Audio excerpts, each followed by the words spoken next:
Hi அட்மீஸ். இன்னைக்கு நம்ம OT7க்கு ஒரு மூவி தான் வந்து பார்க்க போகிறோம்.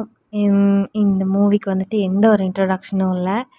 டைரெக்டாக நம்ம வந்துட்டு ஸ்டார்டிங் சீனுக்கு போயிடலாம். இப்போது ஸ்டார்டிங் சீனில் வந்துட்டு நம்மளோட ஒரு ஃபஸ்ட்டு சீன்லேயே ஒரு மிகப்பெரிய ஹார்பர் தான் வந்து காட்டுறோம். லைக் ஒரு பயங்கரமான கோஸ்டல் ஏரியா. அதில் வந்துட்டு ஒரு மிகப்பெரிய ஹார்பர் இருக்குது, இன்டர்நேஷ்னல் ஹார்பர். எல்லா கப்பல், எல்லா கூட்ஸ் எல்லாமே வந்துட்டு அங்கே தான் வந்து சிட்டிஸ்க்கெல்லாம் டிஸ்ட்ரிபியூட் ஆகும். மிகப்பெரிய ஹார்பர் அது. அந்த கண்ட்ரியோட மிகப்பெரிய ஹார்பரே வந்து அதுதான். தாய்லாண்டுன்னு வச்சுக்கலாம். அங்கே தான் இந்த கதை வந்துட்டு நடக்க போகுது. இப்போது அந்த ஹார்பரில் வந்துட்டு ஒரு கப்பல் வந்து இப்போ தான் ஷிப் ஓஷனில் செயிலாகி வந்து இப்போ தான் வந்து கரை ஒதுங்குது. அதுக்குள்ளேருந்து நம்மளோட ஜேகே தான் வந்து வெளியில் வர்றாரு. பயங்கர அந்த கோஸ்டல் ரவுடி அந்த மாதிரி ஒரு லுக்கில் வந்துட்டு இருக்கார். ஒரு பிளாக் கலர் டிஷர்ட்டும் ஒரு ஜீனும் போட்டிருக்காரு. கை ஃபுல்லாக டேட்டூஸ், ஒரு கூலர்ஸ் வந்து போட்டிருக்காரு. அதுலேருந்து அந்த ஷிப்லேருந்து செம மாசாக கீழே வந்துட்டு குதிக்கிறாரு. அப்படி பின்னாடி பார்த்தா இன்னும் 2 ஷிப்பு, 3மே கார்கோ ஷிப்பு. 3த்துலேயுமே வந்து பெரிய பெரிய கண்டெய்னர்ஸ் எல்லாம் வந்து அடுக்கியிருக்காங்க. அதுலேயுமே ஒரு ஷிப்லேருந்து நம்மளோட டாங் வந்துட்டு இறங்குறாரு. இன்னொரு ஷிப்லேருந்து நம்மளோட ஜிமின் வந்து இறங்குறாரு. அவங்களும் கிட்டத்தட்ட பார்க்குறக்கு அந்த கெட்டப்பில் தான் இருக்காங்க. லைக் ஒரு ரவுடி மாதிரி, பார்க்குறக்கே ரக்கடாக ரா அப்படி இருக்காங்க. அப்போது கீழே இறங்கிட்டு அங்கே எப்படின்னா அவங்களோட சரக்கு வந்துட்டு கப்பலில் கை மாற்றும் போது, வேறு ஒரு கண்ட்ரிக்கு மாற்றும் போது நடுவில் கஸ்டம்ஸ் ஆஃபீஸர்ஸ் கிட்ட வந்து மாட்டியிருக்கும். அந்த ஷிப்பை மீட்டுட்டு அதுக்காக தான் வந்துட்டு போயிருப்பாங்க இவங்க 3 பேருமே. ஸோ போன காரியத்தை சக்ஸஸ்ஃபுல்லாக முடிச்சுட்டு அங்கேருந்து வந்து நம்ம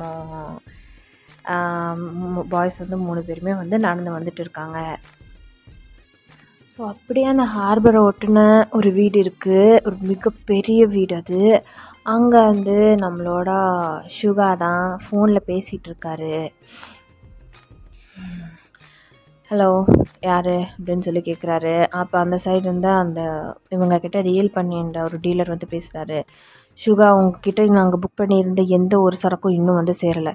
என்ன நினச்சிட்ருக்கீங்க உங்கள் மனசில்? டைமுக்கு கொண்டு வந்து கொடுக்கறதுக்காக தான் உங்களுக்கு அவ்வளோ பணம் கொடுத்துருக்கோம் அப்படின்னு சொல்கிறாரு. அதுக்கு சுகா வந்து, ஒரு நிமிஷம், நாங்கள் நேற்றுக்கே கண்டெய்னர்ஸ் எல்லாத்தையும் கார்கோவில் ஏற்றி அனுப்பிட்டோம். ஆனால் நடுவில் கஸ்டம்ஸ் ரைட் வந்துடுச்சு. அதனால் சரக்கு எல்லாத்தையும் மாட்டிக்காமல் எங்கள் தம்பிங்க மீட்டர் எடுத்துகிட்டு வந்துட்டுருக்காங்க. அவங்க இன்றைக்கி கொண்டு வந்துடுவாங்க. நாளைக்கு காலையில் சரக்கும் கையில் இருக்கும். இல்லைண்ணா அப்போ வந்து இப்போ இப்படி பேச நான் கேட்டுட்ருக்கேன். ஆனால் இப்போ இப்படி பேசினேன்னா என்னால் கேட்டுட்ருக்க முடியாது. கஸ்டம்ஸ்ட்டு மாற்றிட்டுனா உன்னோட அத்தனை கோடி ரூபாய் சரக்கும் கடலோடு போயிருக்கும், ஞாபகம் வச்சுக்கோ அப்படின்னு சொல்கிறாரு. அந்த டீலரும் காலையில் சரக்கு மொத்தமும் இங்கே இருக்கணும், இல்லைண்ணா அப்படின்னு சொன்னோன்னே சுகா வந்து, டேய் இப்போதைட்டு ஃபோனை வேடா அப்படின்னு சொல்லிட்டு ஃபோன் வச்சிடுறாரு. அப்போது இவங்க 3 பேரும் நம்ம விமென் குக் வந்து அங்கே ரீச் ஆகிடுறாங்க, சுகா இருக்கிற வீட்டுக்கு. அங்கே போனதுக்கப்புறமா நம்ம ஜேகே தான் ஆரம்பண்ணா அப்படின்னு சொல்லி கத்தி கூப்பிடுறாரு. ஆரம் வந்து தூங்கிட்டு இருந்தவர் இப்போ தான் அப்படியே நெட்டி முடிச்சுட்டு எந்திரிச்சு ஒரு பிளாக் கலர் டிஷர்ட் எடுத்து மேலே போட்டுட்டு அப்படியே கீழே இறங்கி வராரு. செம்ம மாதம், அப்படியே ஒரு மாதிரி மேன்லியாக மெஸ்ஸியான ஹேர், பட் ரொம்ப மேன்லியாக அழகாக அப்படி வந்து மேலேருந்து கீழே இறங்கி வராரு. வந்தோடனே எல்லாம் ஓகேவாங்கிற மாதிரி கண்ணிலே கேட்குறாரு அவங்க 3 பேர்த்தையும். நாங்கள் போயிட்டு முடிக்காமல் வருவோமா அப்படிங்கிற மாதிரி அவங்க 3 பேரும் வந்துட்டு கேஷுவலாக நின்றுட்டு இருக்காங்க. அப்புறமா எங்கே அவனுங்க அப்படின்னு கேட்குறாரு. பேஸ்மெண்ட்டுக்கு எடுத்துகிட்டு போயிருக்கோண்ணா அங்கே அப்படின்னு சொல்லி ஜேகே கூட்டிகிட்டு போனால் அங்கே அவங்களோட சரக்கை யார் டச் பண்ணாங்களோ, நிறுத்தி வச்சாங்களோ அந்த கஸ்டம்ஸ் அண்ட் நேவி ஆஃபீஸர்ஸ் ஒரு 4 பேர், அவங்க 4 பேரையும் வந்துட்டு பேஸ்மெண்ட்டில் கட்டி போட்டு வச்சுருக்காங்க. அப்போது நம்மளோட ஆரம் அவங்கள பார்த்து கேட்குறாரு, எவ்வளோ தைரியம் இருந்திருந்தா நீங்கள் 4 பேருமே வேலைக்கு புதுசாக தான் வந்திருக்கீங்க, அந்த தைரியத்தில் கூட இருக்கலாம். என்னோடய சரக்கு மேலே, அதுவும் நான் சீல் குத்தி அனுப்பின என்னோடய சரக்கை வந்துட்டு நீங்கள் சீஸ் பண்ண நினச்சிருப்பீங்க. என் சரக்கை தொடுறதுக்கு முன்னாடி நான் யார், என் தம்பிங்க யாருங்கிறத பற்றி உங்களுக்கு தெரிஞ்சுருந்துருக்கணும் அப்படின்னு சொல்கிறாரு. அவங்க வந்துட்டு சொல்கிறாங்க, தெரியாமல் பண்ணிட்டோங்க சார், இனிமேல் உங்களோட சரக்கை வந்துட்டு நாங்கள் தொடவே மாட்டோம், எங்கள் எல்லாருக்குமே ஃபேமிலி இருக்குங்க சார், எங்களை விட்டுருங்க சார் அப்படின்னு சொல்கிறாங்க. அப்போது நம்மளோட ஆரம் வந்து திரும்பி பார்த்துட்டு நம்ம பாய்ஸை பார்த்துட்டு சொல்கிறாரு, இனிமேல் ஏற்கனவே இருக்கிறவன் புதுசாக வந்தவன் அத்தனை பேர்த்துக்கும் நம்ம சரக்கு தொடணுன்னாலே பயம் வரணும், அந்த மாதிரி இவங்க எல்லாரையும் கொண்டுருங்க அப்படின்னு சொல்லிட்டு அங்கேருந்து கிளம்பிடுறாரு. அதே மாதிரி அவங்க 4 பேர்த்தையும் பயங்கரமாக கொடூரமாக கொன்று நம்மளோட டேயாங் அப்புறம் ஜிமின் ஜங்குக் 3 பேரும் வந்து கடலில் வீசியிருப்பாங்க. அவங்களோட பாடி வந்து மறுநாள் வந்து கரை ஒட்டுங்குது. ஃபுல் சிட்டியும் அதை பற்றி மட்டும்தான் பேசிகிட்ருக்காங்க. 2 நேவி ஆஃபீஸர்ஸ், 2 கஸ்டம்ஸ் ஆஃபீஸர்ஸ் அந்த மாதிரி கேங்ஸ்டர்ஸ் கொண்டுட்டாங்க. அவங்களோட சரக்கு பிடிச்சதுக்காக இப்படி ஓப்பனான ஒரு ஸ்டேட்மெண்ட்டை கொடுத்துருக்காங்க. யார் எங்களோட சரக்கு பிடிச்சாலும் இதே மாதிரி தான் கொலை பண்ணுவோம் அப்படின்னு சொல்லி ஒரு ஓப்பனான ஸ்டேட்மெண்ட்டை கொடுத்துருக்காங்க அப்படின்னு சொல்லி நியூஸ் ஃபுல்லாக படிச்சுட்டு இருக்காங்க. அதை கேட்டுட்டு இந்த பக்கம் நம்மளோட ஜின் தான் அவரோட ஃபேமிலி டைமை வெக்கேஷனுக்கு வந்திருப்பார். அது ரொம்ப ரொம்ப ஹாப்பியாக ஸ்பெண்ட் பண்ணிகிட்டு இருக்காரு. அவருக்கு திடீர்னு ஒரு ஃபோன் வந்துது. அப்போது அப்படின்னு சொல்லிட்டு எந்திரிச்சு போயிட்டு அவரோட ஃபோனை எடுக்கிறாரு. எடுத்தோன்னே அவருக்கு பயங்கர ஷாக். அப்படியே ஃபோனை வச்சுட்டு நான் கிளம்புறேன்னு சொல்லிட்டு அந்த ஹார்பர் இருக்கிற சிட்டிக்கு கிளம்பி வந்துடுறாரு. அவரோட ஃபேமிலியை அவரோட வீட்டில் விட்டுட்டு அங்கேருந்து கிளம்பி வந்ததுக்கப்புறம் வந்து அன்னைக்கு தான் நம்மளோட தாய்லாந்து ஹார்பரில் வந்துட்டு போஸ்டிங் போட்டிருப்பாங்க. அவரோட வெக்கேஷனை முடிச்சுட்டு கிளம்பி வர வேண்டியதாக இருந்தது.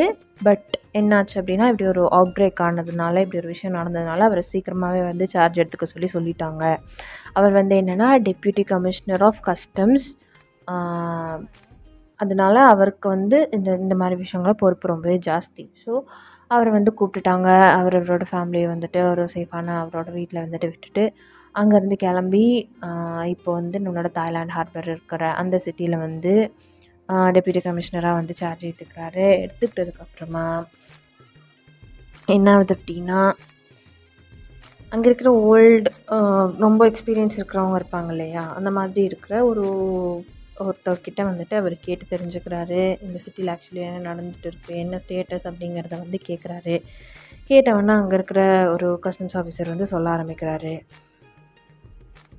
சார் எங்கள் தாய்லாந்து ஹார்பர் தான் இருக்கிறதுலே லார்ஜஸ்ட்டு, உங்களுக்கே தெரிஞ்சிருக்கோன்னு நினைக்கிறேன்.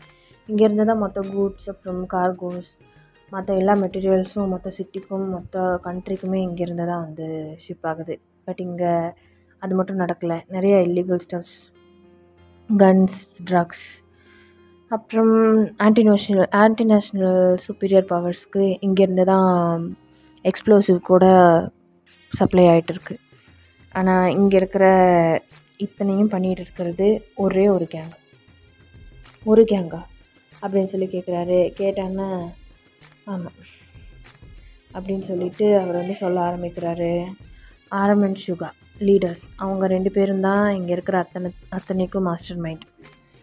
ஆரம்க்கு தம்பிங்க இருக்காங்க, டேயாங் அப்புறம் ஜேகே. இவங்க 2 பேரும் வெப்பன் ஹேண்ட்லிங் அப்புறம் டிரான்ஸ்போர்ட் கிளியரன்ஸ், அவங்க கேங்குக்கு தேவையான அப்புறம் அவங்க கேங்கில் இருக்க அடையாளங்களுக்கு தேவையான வெப்பன்ஸ் அதை பார்த்துக்கிறது, அப்புறம் வெப்பன் மாஃபியா, அப்புறம் டிரான்ஸ்போர்ட் கிளியரன்ஸ், அவங்களுக்கு ரோட்வேஸ்லேயும் ஏர்வேஸ்லேயும் அதே மாதிரி இந்த ஹார்பர்வேஸ்லேயும் அவங்க ஆளுங்க போக வேண்டிய இடத்துக்கு கொண்டு போய் சேர்க்குறதும், அவங்க சரக்கை கரெக்டான இடத்துக்கு கொண்டு போய் சேர்க்குறதும் இவங்க 2 பேர் தான். அப்புறம் இவங்க கூடவே இன்னொருத்தர் இருப்பான் ஜிமின். இவங்க கூடவே சேர்ந்து அடையாளத்தனம் பண்ணுறது மட்டும் இல்லை, சிசிடிவி கிளியரன்ஸ், அதுக்கப்புறம் ஹேக்கிங், ஜிபிஎஸ் ட்ராக்கிங் எல்லாமே. த டெக்னிக்கல் கை. இவங்க 3 பேரும் தான் அந்த டீமோட பில்லர்ஸ். அவங்களோட லீடர்ஸ்க்கு லாயலாக இருக்கணும்னு நினைக்கிறாங்க. ஆனால் இதுக்கெல்லாம் மேலே ஒருத்தர் இருக்கான். அந்த 2 லீடர்ஸ்க்கும் ஒட்டுமொத்த சப்போர்ட்டும், ஆள் பலம், பணபலம், அதே மாதிரி இருக்கிற அவனோட இங்கே இருக்கிற போலீஸ் ஆஃபீஸர்ஸோடு இருக்கிற அத்தனை கனெக்ஷன்ஸையும் பார்த்துக்கிறது அவன் தான் ஜெய்ஹோப். அவங்க பதுக்கி வச்சுருக்கிற அத்தனை பிளாக் மணியும் ஒயிட்டாக மாற்றி கொடுக்கறது, அவங்க கொண்டு வர இல்லீகல் ஸ்டெப்ஸுக்கெல்லாம் இங்கே லைசன்ஸ் வாங்கி கொடுக்கறதுன்னு எல்லாம் அவங்களுக்கு தேவையான கவர்மெண்ட்டோட லீகல் ஸ்டெப்ஸ் எல்லாத்தையும் பண்ணி கொடுக்கறது ஜெய்ஹோப் தான். இவங்க ஸ்ட்ராங்கான டீம், எல்லாத்துக்குமே கரெக்டான ஆளுங்க வச்சுருக்காங்க. அவங்க ஒவ்வொருத்தவங்களையும் காப்பாற்றிக்கிறாங்க. இவங்களோட யூனிட்டியை பிரேக் பண்ணுறது இருக்கிறதுலே ரொம்ப ரொம்ப கஷ்டம். அது மட்டும் இல்லை சார், இவங்க டீமில் இருக்கிறவங்கள வேறு எந்த டீமுமே பகச்சிக்கிறதுக்கு இது வரைக்கும் துணிஞ்சது கிடையாது. நம்மளோட டிபார்ட்மெண்ட்டில் இருக்கிறவங்க கூட துணிஞ்சது கிடையாது. யாருமே இவங்கள they are unbreakable and unstoppable. அதுதான் இப்போ பிரச்சனையே. இங்கே 16 வருஷமாக அவங்களோட ரூல் நடந்துகிட்ருக்கு. இத்தனை வருஷத்தில் கோடி கோடியாக சம்பாரித்து கொட்டி வச்சுருக்காங்க. ஆனால் அதுலேருந்து ஒரு ரூபா கூட இன்னொருத்தவங்களால எடுத்துக்க முடியல. ஸோ அப்படின்னா அவங்களோட ராஜ்யம் தான் இப்போ இங்கே தாய்லாண்டில் நடந்துகிட்ருக்கு அப்படின்னு சொல்லி ஜின் கேட்குறாரு. ஆமாம் சார், இங்கே ரூல் நடக்கிறது வேணால் மிஸ்டர் சேங்கோட தான் இருக்கலாம், ஆனால் ஆக்சுவல் இங்கே ரூலர்ஸ் அவங்க தான் அப்படின்னு சொல்லி சொல்கிறாரு. சொன்னதை கேட்ட உடனே ஜின் வந்துட்டு ஓஐசி அப்படிங்கிற மாதிரி அவரோட ஹெட்டை நோட் பண்ணிகிட்டே கேட்டுட்ருக்காரு. இப்போ அப்படியே நெக்ஸ்ட் டே ஆகுது. நம்மளோட ஜின்னை வந்து நிறுத்தி வச்சு டெப்யூட்டி கமிஷனர் ஆஃபீஸ் முன்னாடி நிறுத்தி வச்சு ப்ரெஸ் எல்லாம் வந்து கொஷின் கேட்டுட்ருக்காங்க. சார், இவ்வளோ பெரிய சேடான விஷயம் நடந்திருக்கு, ட்ராஜிக்கான விஷயம் நடந்திருக்கு. அவங்களே போல்டு மூவ் பண்ணியிருக்காங்க. இத்தனை நாள் யாருக்கும் வராத தைரியம் இந்த 4 ஆஃபீஸர்ஸ்க்கு வந்திருக்கு. ஆனால் அவங்களே இப்படி கொண்டுட்டாங்க. இதுக்கு என்னதாங்க சார் வழி? அவங்கள இங்கே நடக்கிற கடத்தலையும் அதை செய்கிறவங்களையும் எதிர்த்து கேள்வி கேட்கறதுக்கு யாருமே கிடையாதா அப்படிங்கிற மாதிரி ப்ரெஸ்ஸில் இருக்கிறவங்க கொஷின் பண்ணுறாங்க. அதுக்கு ஜின்னவர் சொல்கிறாரு, எடுத்தோம் கவுத்தோன்னு எதையும் பண்ணிட முடியாது. அதே மாதிரி சட்டம் எப்போவுமே அதோட கடமையை மட்டுமே செஞ்சிட்ருக்காது. நான் இங்கே டெப்யூட்டி கமிஷனராக சார்ஜ் ஏற்றுக்கிறதுக்கு முன்னாடி இந்த இடத்த பற்றி நல்லா ரிசர்ச் பண்ணிவிட்டு எல்லாத்தையும் தெரிஞ்சுக்கிட்டு தான் வந்திருக்கேன். அவங்கவுங்களுக்கு என்ன கிடைக்கணுமோ அது கிடைக்கும். தப்பு செஞ்சால் தண்டனை கண்டிப்பாக கிடைக்கும் அப்படின்னு சொல்லி கேமராவை பார்த்து சொல்கிறாரு. அப்போது வீட்டில் இருக்கிற நம்மளோட ஆரமும் சுகாவும் வந்துட்டு அந்த டிவியை பார்த்து ஸ்மிக் பண்ணிக்கிறாங்க.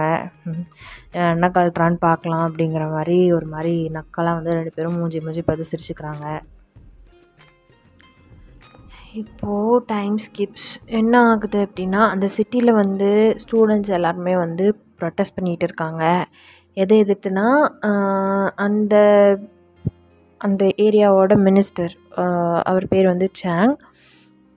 அவர் வந்து ஒரு சட்டம் போட்டிருக்காரு. அதாவது எந்த மிடில் கிளாஸில் இருக்கிறவங்களுக்கும் வந்துட்டு கவர்மெண்ட் ஜாப்ஸ் எல்லாம் கிடைக்காத மாதிரி, ரொம்பவே அகாடமிக் போய் தான் படிக்கிற மாதிரி அந்த அந்த சட்டத்தை கொண்டு வந்தால் அப்படின்னா அகாடமிக் போய் தான் மற்றவங்க எல்லாருமே வந்து படித்து ஒரு எக்ஸாமை கிளியர் பண்ணி அதுக்கப்புறம் தான் அந்த நீட் ப்ராப்ளம் மாதிரி வச்சுக்கோங்களேன், நீட் ஜெஇ மாதிரி ஒரு பிரச்சனை, அதை வந்துட்டு எதிர்த்து அங்கே வந்து அந்த சட்டத்தை போட்டது வந்து மிஸ்டர் சாங் தான்.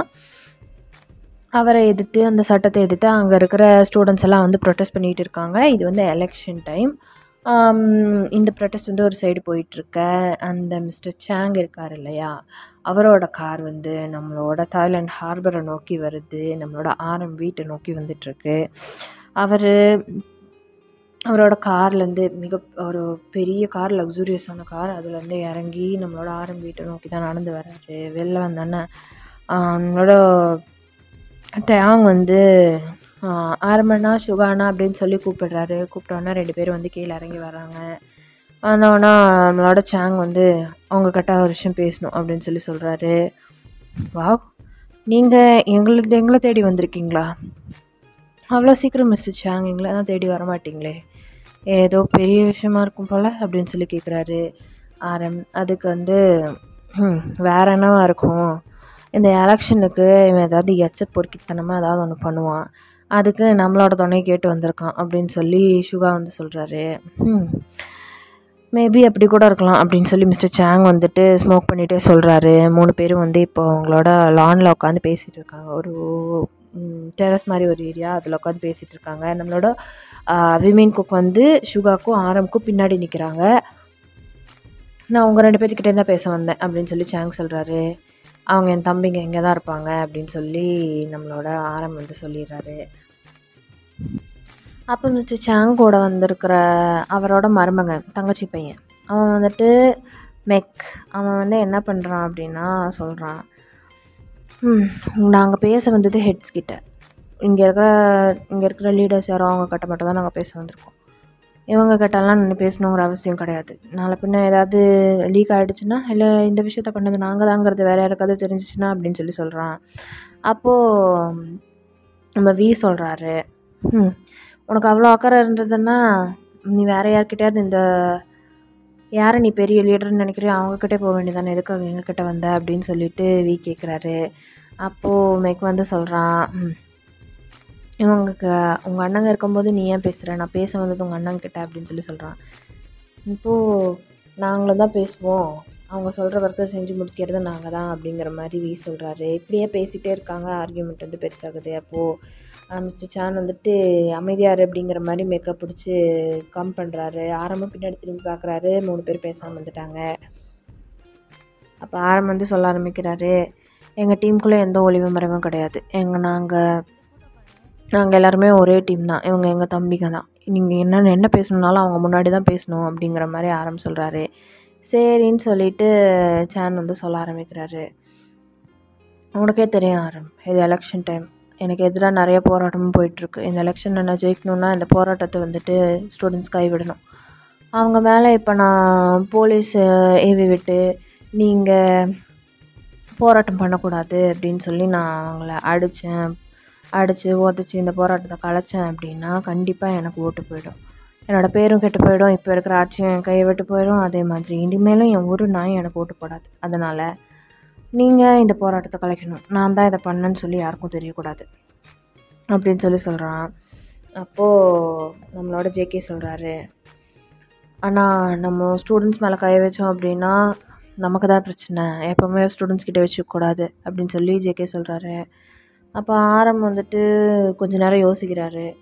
அதுவும் இல்லாமல் அந்த நேஷ்னல் காலேஜில் படிக்கிறவங்க எல்லாருமே பெரிய மனுஷங்களோட பசங்க, டாக்டர்ஸ், இன்ஜினியர்ஸ், அப்புறம் டாப் பிஸ்னஸ் மேனோட பசங்க, அவங்க மேலே கையை வச்சோம் அப்படின்னா தேவையில்லாத சிக்கல் தான் நமக்கு அப்படின்னு சொல்லி ஜேகே வந்து சொல்கிறாரு. அதுக்கு மெக்கு வந்து சொல்கிறான், இவனுங்கெல்லாம் பெரிய ஆளுங்கன்னு சொல்லிட்டு இவங்ககிட்ட போய் நம்ம ஹெல்ப் கேட்டு வந்திருப்போம், இதுக்கு பேசாமல் ஸ்கூல் பசங்கிட்ட போய் கேட்டிருக்கலாமே அப்படின்னு சொல்லிட்டு அப்படியே அவன் ஒரு கால் மேலே இன்னொரு கால் அப்படியே தூக்கி போட வர்றான். அதுக்குள்ளே டேங் வந்து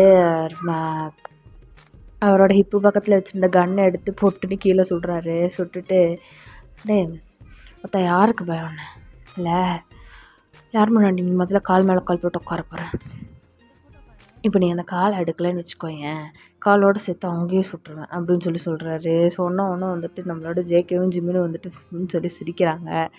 அப்போ மெக்கு வந்துட்டு ஒரு நிமிஷம் கல்ப் பண்ணிவிட்டு அப்படியே அமைதியாக ஒரு மாதிரி அரண்டுட்டான், செம்ம பயத்தில் அங்கே உட்காந்துட்ருக்கான். அப்போது மிஸ்டர் சாங் வந்து டக்குன்னு எந்திரிக்கிறாரு. எந்திரிச்சிட்டு, நான் பேச வந்த டீலிங்கை செஞ்சு தர முடியுமா முடியாதா அப்படின்னு சொல்லி கேட்குறாரு. கேட்டோன்னே, இப்போ என்ன, அந்த போராட்டத்தை கலைச்சி விடணும் அவ்வளோதானே, ஸ்டூடெண்ட்ஸோட உயிருக்கு எந்த ஆபத்தும் வரக்கூடாது, ஆனால் அவங்களுக்கு போராடணுங்கிற தைரியம் மறுபடியும் வரக்கூடாது, அந்த அளவுக்கு இதை பண்ணி விடணும், முக்கியமான விஷயம் இது பண்ணது நான் தான் சொல்லி யாருக்கும் தெரியக்கூடாது அப்படின்னு சொல்லி சாங் வந்து சொல்கிறாரு. அதுக்கு நம்மளோட ஷூகா வந்து பதிலுக்கு கேட்குறாரு, இதை நாங்கள் முடிச்சு கொடுத்தா எங்களுக்கு என்ன லாபம், எங்களுக்கு பதிலுக்கு என்ன பண்ணுவீங்க அப்படின்னு சொல்லி கேட்குறாரு. கேட்டவொன்னா மிஸ்டர் சாங் சொல்கிறாரு, இப்போ நடந்ததே கஸ்டம்ஸ் ரைடு, அந்த மாதிரி இனிமேல் லைஃபுக்கும் நடக்காது, ஒட்டுமொத்த ஹார்பரும் உங்களுது, ஒட்டுமொத்த கடலே உங்களுது, என்ன வேணுனாலும் எடுத்துக்கோங்க, எப்படி வேணுனாலும் கடத்திக்கோங்க, நான் எதுவுமே கேட்க மாட்டேன், இன்னொரு தடவை நான் மினிஸ்டர் ஆனால் மட்டும் போதும் அப்படிங்கிற மாதிரி வந்து சொல்லிடுறாரு. சொன்னோன்னே, ஓகே நீங்கள் மினிஸ்டர் ஆகிட்டீங்கன்னு நினச்சிக்கோங்க அப்படின்னு சொல்லி ஆரம் வந்து அவரோட ஷோல்டரில் லைட்டாக டேப் பண்ணிவிட்டு, அந்த போராட்டத்தை கலக்கணும் அவ்வளோதானே, டே தம்பிங்களா கெடிச்சில பண்ணிடுங்க அப்படின்னு சொல்கிறாரு. சரின்னு சொல்லிவிட்டு நம்மளோட விமின் குக்கும் வந்துட்டு ஹெட் நாட் பண்ணுறாங்க. அப்போது மெக்கு வந்துட்டு அப்படியே நடந்து போகும்போது ஜிமின் வந்து அப்படியே லைட்டாக அவரோட காலை வந்து இப்படி டச் பண்ண போயிட்டு அப்படியே போகிறாரு. அப்போ அவன் வந்துட்டு அப்படின்னு சொல்லி ஒரு மாதிரி ஜர்க் ஆயிடுறான். 3 பேரும் பார்த்து சிரிக்கிறாங்க செம்மையாக மெக்கை பார்த்து. இப்போது அப்படியே டைம் ஸ்கிப்ஸ். இப்போ நேஷ்னல் காலேஜை தான் வந்து காட்டுறோம். அந்த காலேஜில் அவ்வளோ க்ரௌடு, கீழே கிரவுண்டு ஃபுல்லாக ஸ்டூடெண்ட்ஸ் தான் நின்றுட்டு இருக்காங்க. அவங்க எல்லாருக்கும் மேலேருந்து ஒருத்தவங்க வந்து நின்று இன்ஸ்ட்ரக்ஷன் சொல்லிகிட்டு இருக்காங்க. அது வேறு யாரும் இல்லை, நீங்கள் தான் வயன். காலேஜோட டெரஸில் நின்று கையில் ஒரு மைக்கை பிடிச்சி வந்து பேசிகிட்டு இருக்கீங்க. இது நம்மளோட உரிமைக்கான போராட்டம். நம்மளுக்காக நாமளே நம்ம வந்துட்டு குரல் எழுப்பிக்கிறோம். இதில் எந்த தப்பும் கிடையாது. நம்ம உரிமைகளை நம்ம தான் கேட்டு வாங்கணும். இந்த சென்ட்ரல் கவர்மெண்ட்டால் இன்னும் எத்தனை உயிர்கள் போக போகுது? நம்ம படித்து நம்ம எக்ஸாம் எழுதி நம்மளோட வேலையில் போய் உட்கார்றதுக்கு யாரோட பெர்மிஷன் வேணும் அப்படின்னு சொல்லி ரொம்ப அப்படியே அனல் போட்டி பறக்க பயங்கர கெத்தாக நின்று பேசிகிட்டு இருக்கீங்க. எஸ், நீங்கள் வந்து ஃபைனல் இயர் ஸ்டூடெண்ட். அது மட்டும் இல்லாமல் நீங்கள் தான் ஸ்டூடெண்ட் லீடர். அந்த ஸ்கூல் பீப்புள் லீடராக காலேஜில் வந்துட்டு ஒரு இருப்பாங்கள்ல, சேர்மன், அந்த மாதிரி ஒரு ஸ்டூடெண்ட் ரெப்ரசன்டேட்டிவ். நீங்கள் மேலே நின்றுட்டு அப்படியே அனல் பொறி பறக்க பேசிகிட்டு இருக்கீங்க. நம்மளை எதிர்த்து யார் வந்தாலும் சரி, நம்ம இந்த போராட்டத்தை கைவிடக்கூடாது. சென்ட்ரல் கவர்மெண்ட் இந்த ரூலை திருப்பி வாங்குற வரைக்கும் நம்ம யாருக்கும் சாப்பாடு இல்லை, தண்ணி இல்லை, நம்ம எல்லோரும் இங்கே தான் இருக்க போகிறோம் அப்படின்னு சொல்லி ரொம்ப ரொம்ப கட்ஸோட தைரியமாக கெத்தாக நின்று பேசிகிட்ருக்கீங்க. அப்போது நீங்கள் அந்த மாதிரி நின்று பயங்கர போல்டாக பேசிகிட்டு இருக்கும்போது உங்ககிட்ட ஒரு ஜூனியர் பையன் வந்து சொல்கிறான், அக்கா வயனுக்கா உங்ககிட்ட ஒரு 3 பேர் பேசணும்னு சொல்லி வந்திருக்காங்க. பார்க்குறதுக்கு கொஞ்சம் ரவுடி மாதிரி இருக்காங்கக்கா அப்படின்னு சொல்கிறான். சரி நீ போ, நான் வரேன் அப்படின்னு சொல்லிட்டு மேலேருந்து கீழே இறங்கி போகிறீங்க. கீழே வந்து நம்மளோட விமின் குக் தான் ரொம்ப ஸ்டைலிஷாக 3 பேரும் வந்துட்டு நின்றுட்டுருக்காங்க. அப்போது நீங்கள் அப்புறம் உங்கள் கூட வந்துட்டு ஒரு கேங், உங்களோட கேங்கில் வந்துட்டு மொத்தம் ஒரு 4 பசங்க, ஒரு 4 பொண்ணுங்க, அப்புறம் நீங்கள். உங்களோடது வந்து பெரிய கேங் தான். எல்லாருமே வந்து ரொம்பவே ரெஸ்பான்சிபிளானவங்க, சோஷியல் ரெஸ்பான்சிபிலிட்டியோடு இருக்கிறவங்க.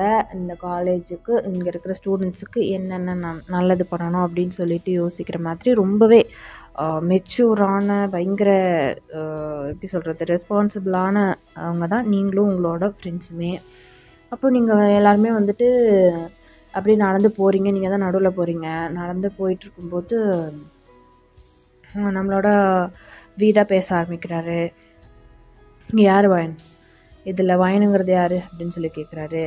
கேட்டார்னா நான் தான் அப்படின்னு சொல்லிட்டு முன்னாடி போய் நிற்கிறீங்க. ஏம்மா காலேஜுக்கு வந்தோம், படித்தோம், போனோன்னு இருக்க மாட்டியா? உனக்கு ஏன் இந்த போராட்டம் அதெல்லாம்? இங்கேருந்து நிஜமாக சொல்கிறேன், ஒருத்தன் உருப்படியாக வீடு போய் சேர மாட்டான். இந்த போராட்டத்தை இப்படியே நிறுத்திட்டு எல்லோரும் சமத்தாக ஹாஸ்டல் போகிறவங்களாம் ஹாஸ்டல் போவீங்களா, வீட்டுக்கு போகிறவங்களாம் வீட்டுக்கு போடுவீங்களா? இல்லை, இன்னும் அங்கே அடித்தாலும் விடி வாங்கினாலும் இந்த போராட்டத்தை கைவிட மாட்டோம்.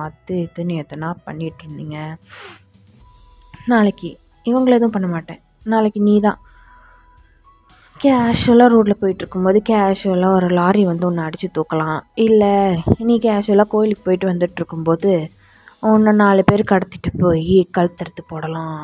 இல்லை வேறு ஏதாவது கூட கொடூரமாக உனக்கு நடக்கலாம் அப்படின்னு சொல்லி டயாங் வந்து ஒரு மாதிரி கோல்டாக முகத்தை வச்சுட்டு மிரட்டுறாரு. பதிலுக்கு வயன் வந்து கொஞ்சம் கூட அசராமல், கேவலம் உங்களை மாதிரி ரவுடிங்களுக்கு நான் பயப்படுவேன்னு சொல்லி நினச்சிங்களா? உங்களால் என்ன பண்ண முடியுமோ பண்ணிக்கோங்க.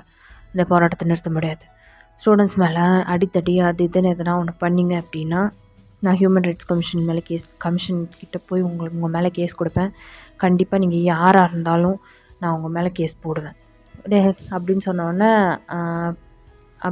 டே அப்படின்னு சொல்லிட்டு உங்கள் 3 பேரும் ஒருத்தர் மூஞ்சியை பார்த்துட்டு விழுந்து சிரிக்கிறாங்க. இங்கே கோர்ட்டு கேஸு எதுவும் கிடையாது, எல்லாம் எங்கள் அண்ணன் மட்டும்தான் அப்படின்னு சொல்லி வந்து நம்மளோட ஜேகே சொல்கிறாரு. அப்போது வயன் வந்து கொஞ்சம் கூட அசராமல் பயங்கர தைரியமாக நின்று நம்மளோட ஜேகேக்கிட்டேயும் ஜிவின்கிட்டேயும் வீக்கிட்டேயும் நின்று பேசிகிட்ருக்காங்க. பேசிகிட்டு பயங்கரமாக டைம் ஆகுது. போராட்டம் மாதிரிலாம் இன்னும் நிறைய பேர் சேர்ந்துட்டே போயிட்டே இருக்காங்க. ஸோ இப்போது வந்துட்டு சாங் வந்துட்டு ஆரம்புக்கு டைரெக்டாக ஃபோன் பண்ணுறாரு. ஃபோன் பண்ணிவிட்டு கேட்குறாரு, உன் தம்பிங்க பெருசாக கிழிச்சிருவானுங்கன்னு சொல்லி சொன்னால் இன்னும் போராட்டம் நிற்கவே இல்லை, பெருசாகிட்டே போயிட்டுருக்கு. இதுக்கு மேலே ஓவர் நைட்டெல்லாம் நடந்தது அப்படின்னா நாளைக்கு காலையில் எலெக்ஷனில் கண்டிப்பாக இது பாதிக்கும். ஒன்றுமே அந்த போராட்டத்தை கலக்கணுயா, என்ன பண்ணிகிட்ருக்கீங்க அப்படின்னு சொல்லி கேட்குறாங்க. கேட்டவொடனே வந்துட்டு நான் பார்த்துக்கிறேன், ஃபோனை வை அப்படின்னு சொல்லிட்டு ஃபோனை வச்சிடுறாரு.